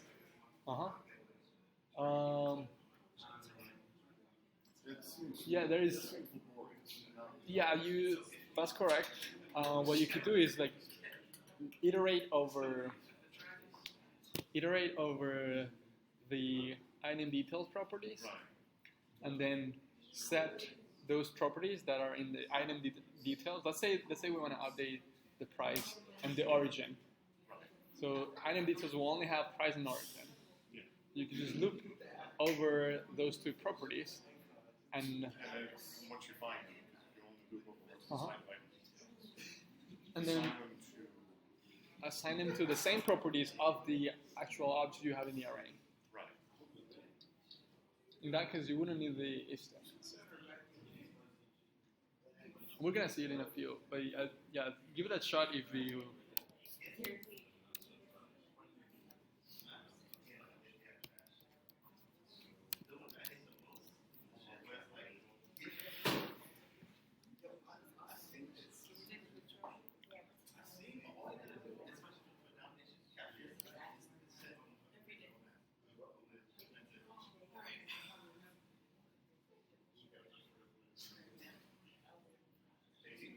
So it's not just the one day.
there should be, yeah, like a form for creating.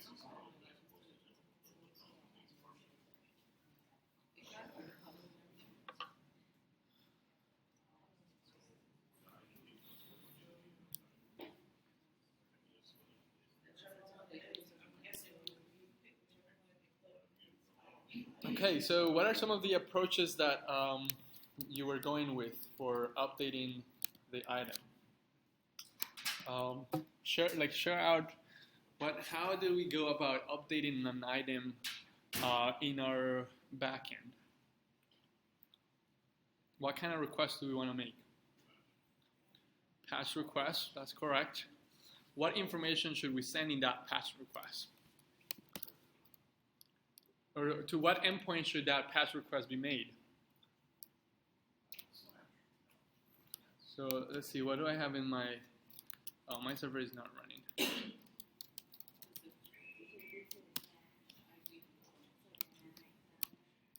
So I have I have one vegetable. Let's add another one.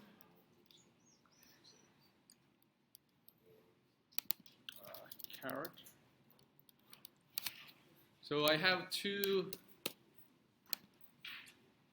vegetables, and I want to update. Let's say we got some more carrot, so we want to increase the units.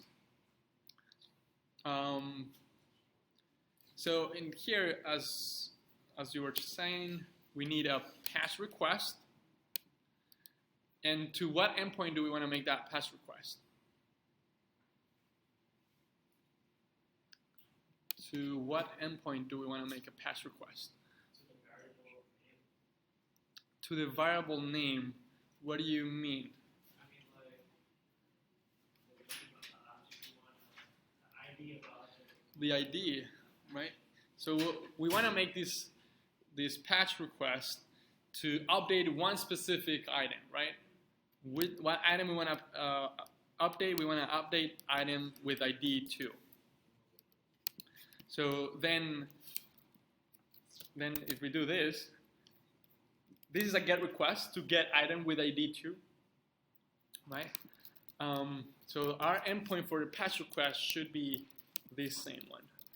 And if you think about it, it's like as if this URL sort of uniquely identifies this item, right? That's why it's called, what is the URL stands for?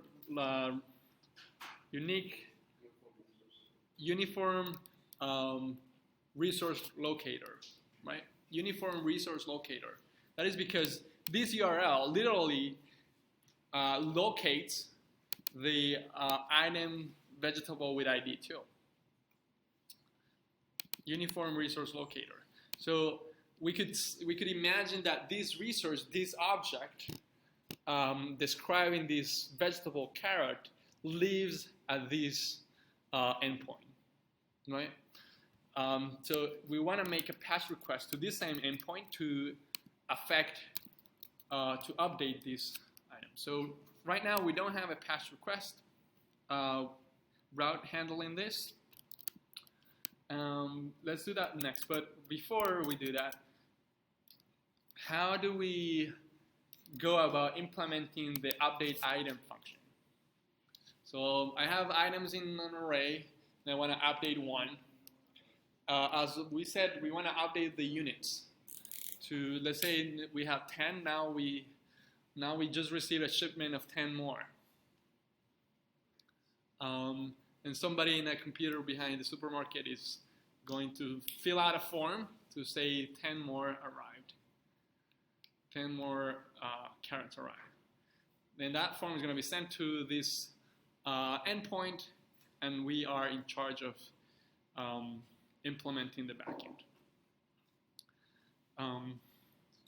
So what strategies do you guys think for implementing this update item? Assuming we have something called the item details that will have, it's going to be an object, and it will have the properties that we want to update. So in this example, item details will be something like, as a comment here, item details will be something like this. Units 20. Item details is going to be an object that looks like this. Let's say we want to update the units and something else so that it's more exciting. Unit 20, and what else can we update from? The vegetable.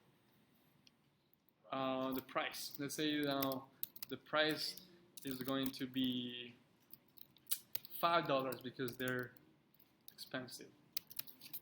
These are organic carrots.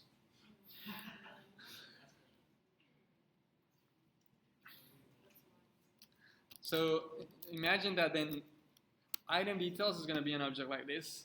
So I'm going to be sending, let's see, all right, I'm not sure if we should then, let's think about, cool, let's do this. Let's have a patch request here, route handler, router.patch URL parameter ID, request, response. And then let's have the same variable let item details equal rec.body. And then let's console log item details.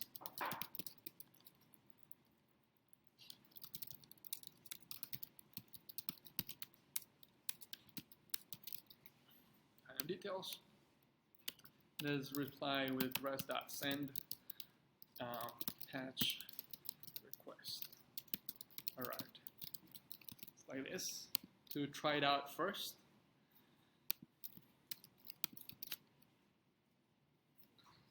So cool. So let's try it out. We have this route handler handling a patch request to a URL that has a URL parameter ID. So in Postman, let me exit from the full screen. Let me close all these other windows. Damn it. JS. No app, vegetable router.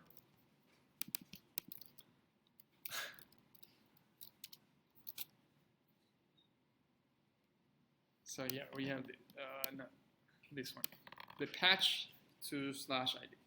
So here I'm about to send that request just to make sure it works. Cool, patch request arrived. So we got our server replying, at least with something. Now here I want to specify, in this patch request, I want to specify a body in the same format. And I want to specify that I want to update the price to $5.25 and the units to 20. So let's just let's see what we have here. This is, oops. Oh, I guess we don't have.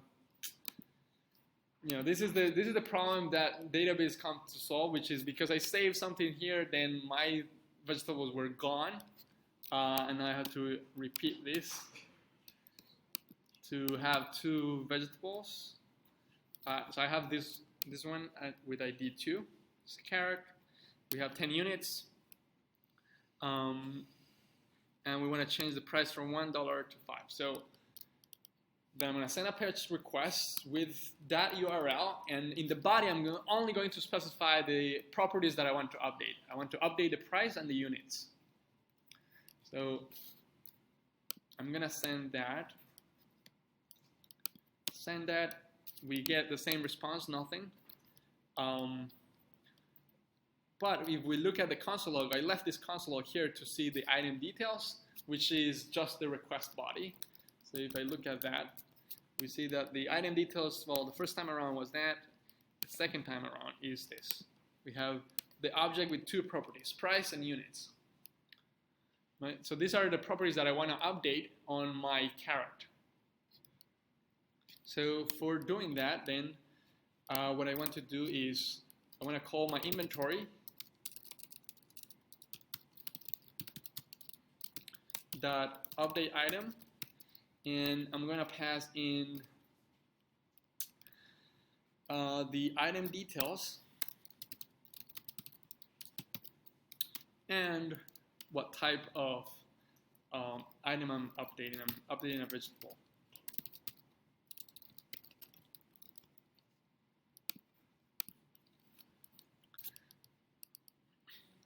With these two pieces of information, do we have enough to update the item?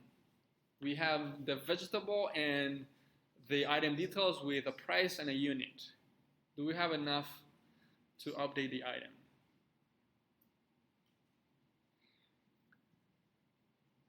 So, finish? We don't have enough. What is the missing piece? Right, so we need to uniquely identify the item to update it, right? So this is, we would need to first search for the item to be updated, and we have the ID here, or at least we're getting it in the request params, in the request URL params. What we will need to do then here is, this is something very common. We're going to update the update item method to take also the ID. So it's going to take an ID here. Then I'm just going to define here, let ID equal reg.params.id. So I grab the ID from the reg.params, and I'm going to pass the ID to the update item with the item details. I'm wondering if we should change the name of these item details to something like detail or properties to update or something like that. New details.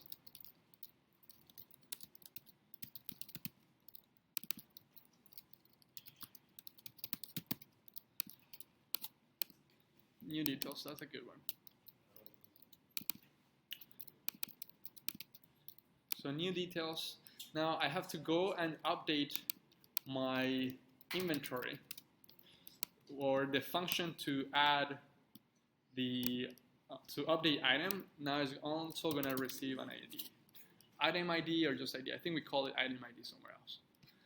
So now my update item will take in 3 arguments, an ID, the new item details, and a type.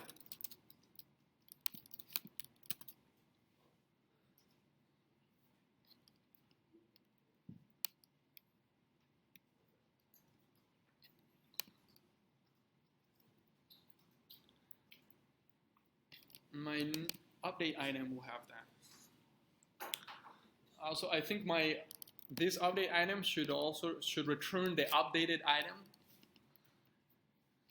and send the updated item.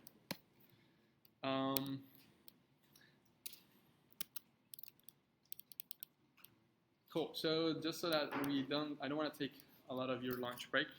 So I'm going to be a little bit faster over here. So for updating item, we could have some like if statements that we could check. Is it the price that we want to update? Then update the price. Is it the units? Is it the name? Is it the arrived at? And so on. First of all, we'll need to search for the item that we want to update and grab that one first, right? So we could have, it's a good thing that we have this function, get item by ID. We could just grab it with that one. So we could just say like, let item equal get item, or this dot get item by ID and pass in the ID. So another motivator for functions.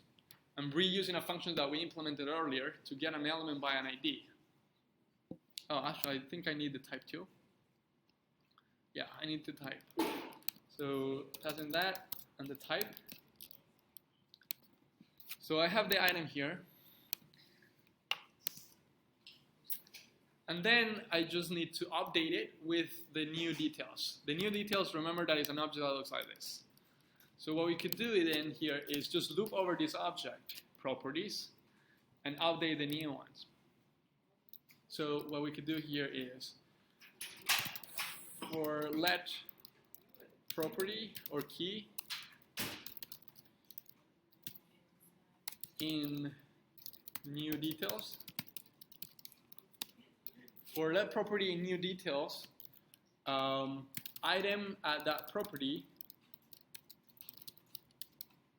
be equal to the new details at that same property.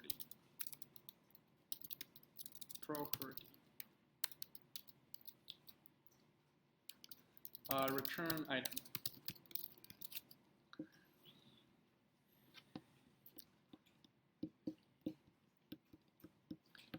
So what this will do is loop over units first, right? We're looping over the properties of the new details. So property on the first loop property will be units, and it says item at units, or item.units be equal to new details.units. Then it moves on to the second property.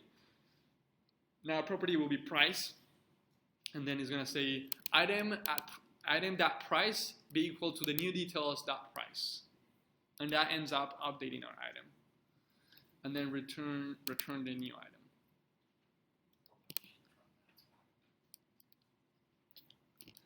So here I'm gonna do let updated item equal my inventory.update item. Maybe lower this here. So this is my update item here, and on my patch route, I'm gonna say updated item equal my inventory.update item ID new details vegetable, and then just res.json updated item.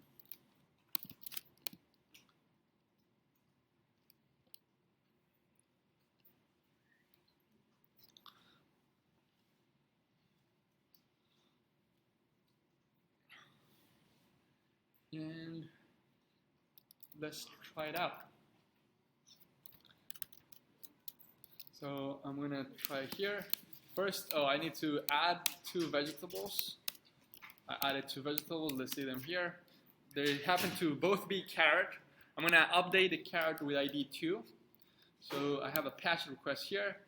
So note here the price, the units we have 10, price we have $1. Now in here, the patch request is to update the item, the vegetable with ID 2. The price is 25, and the unit is 20. Let's hit enter and hope it works. And then it didn't. I cannot set property null. Cannot set property price of null. So one of these things is null. New details. Oh, wait. Maybe item is null. Yeah, item is null for some reason. Let's get the vegetables. Let's do quick console log here.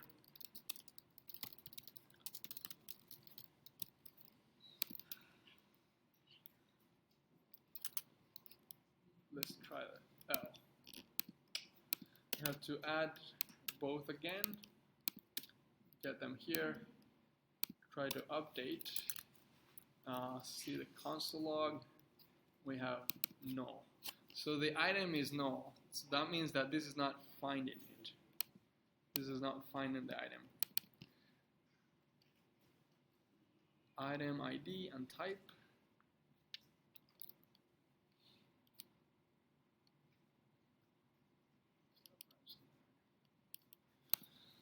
Let's check here not only the item but also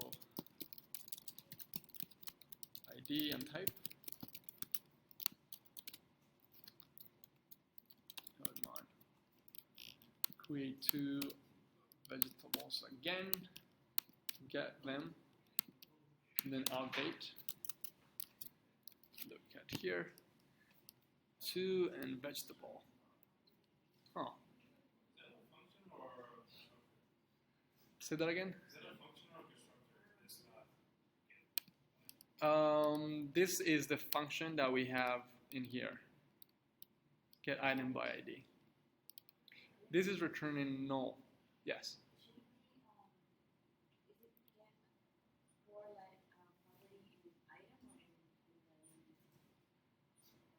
Say that again.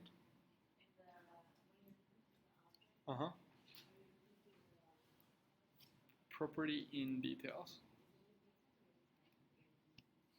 It will be this object, yeah. It's no, it's this is returning null. I think once we come back, we can find where the problem is. So let's go out for lunch. Take 10 more minutes. After that, we can continue for a few. And then we'll see Postgres with PG promise.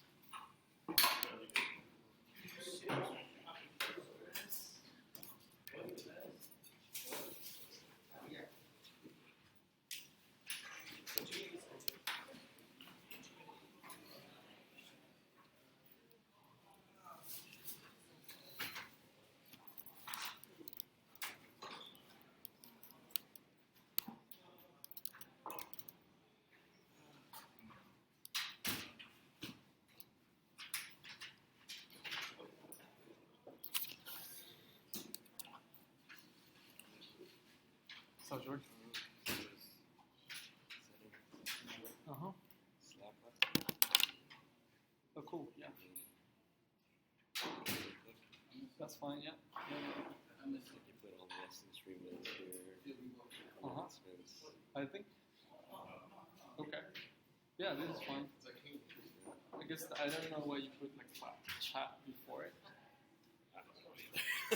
I think you wouldn't need it, but that's fine too. Yeah. But yeah. Cool. So then, do you want to make the announcement, or do you want me to make it for people to join, or?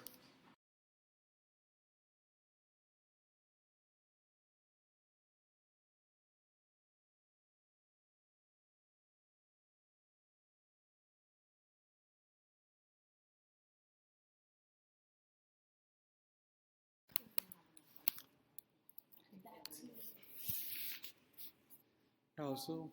Do you mind if I come to the class maybe 5 minutes and ask the class what's going on? Take a survey? Nope.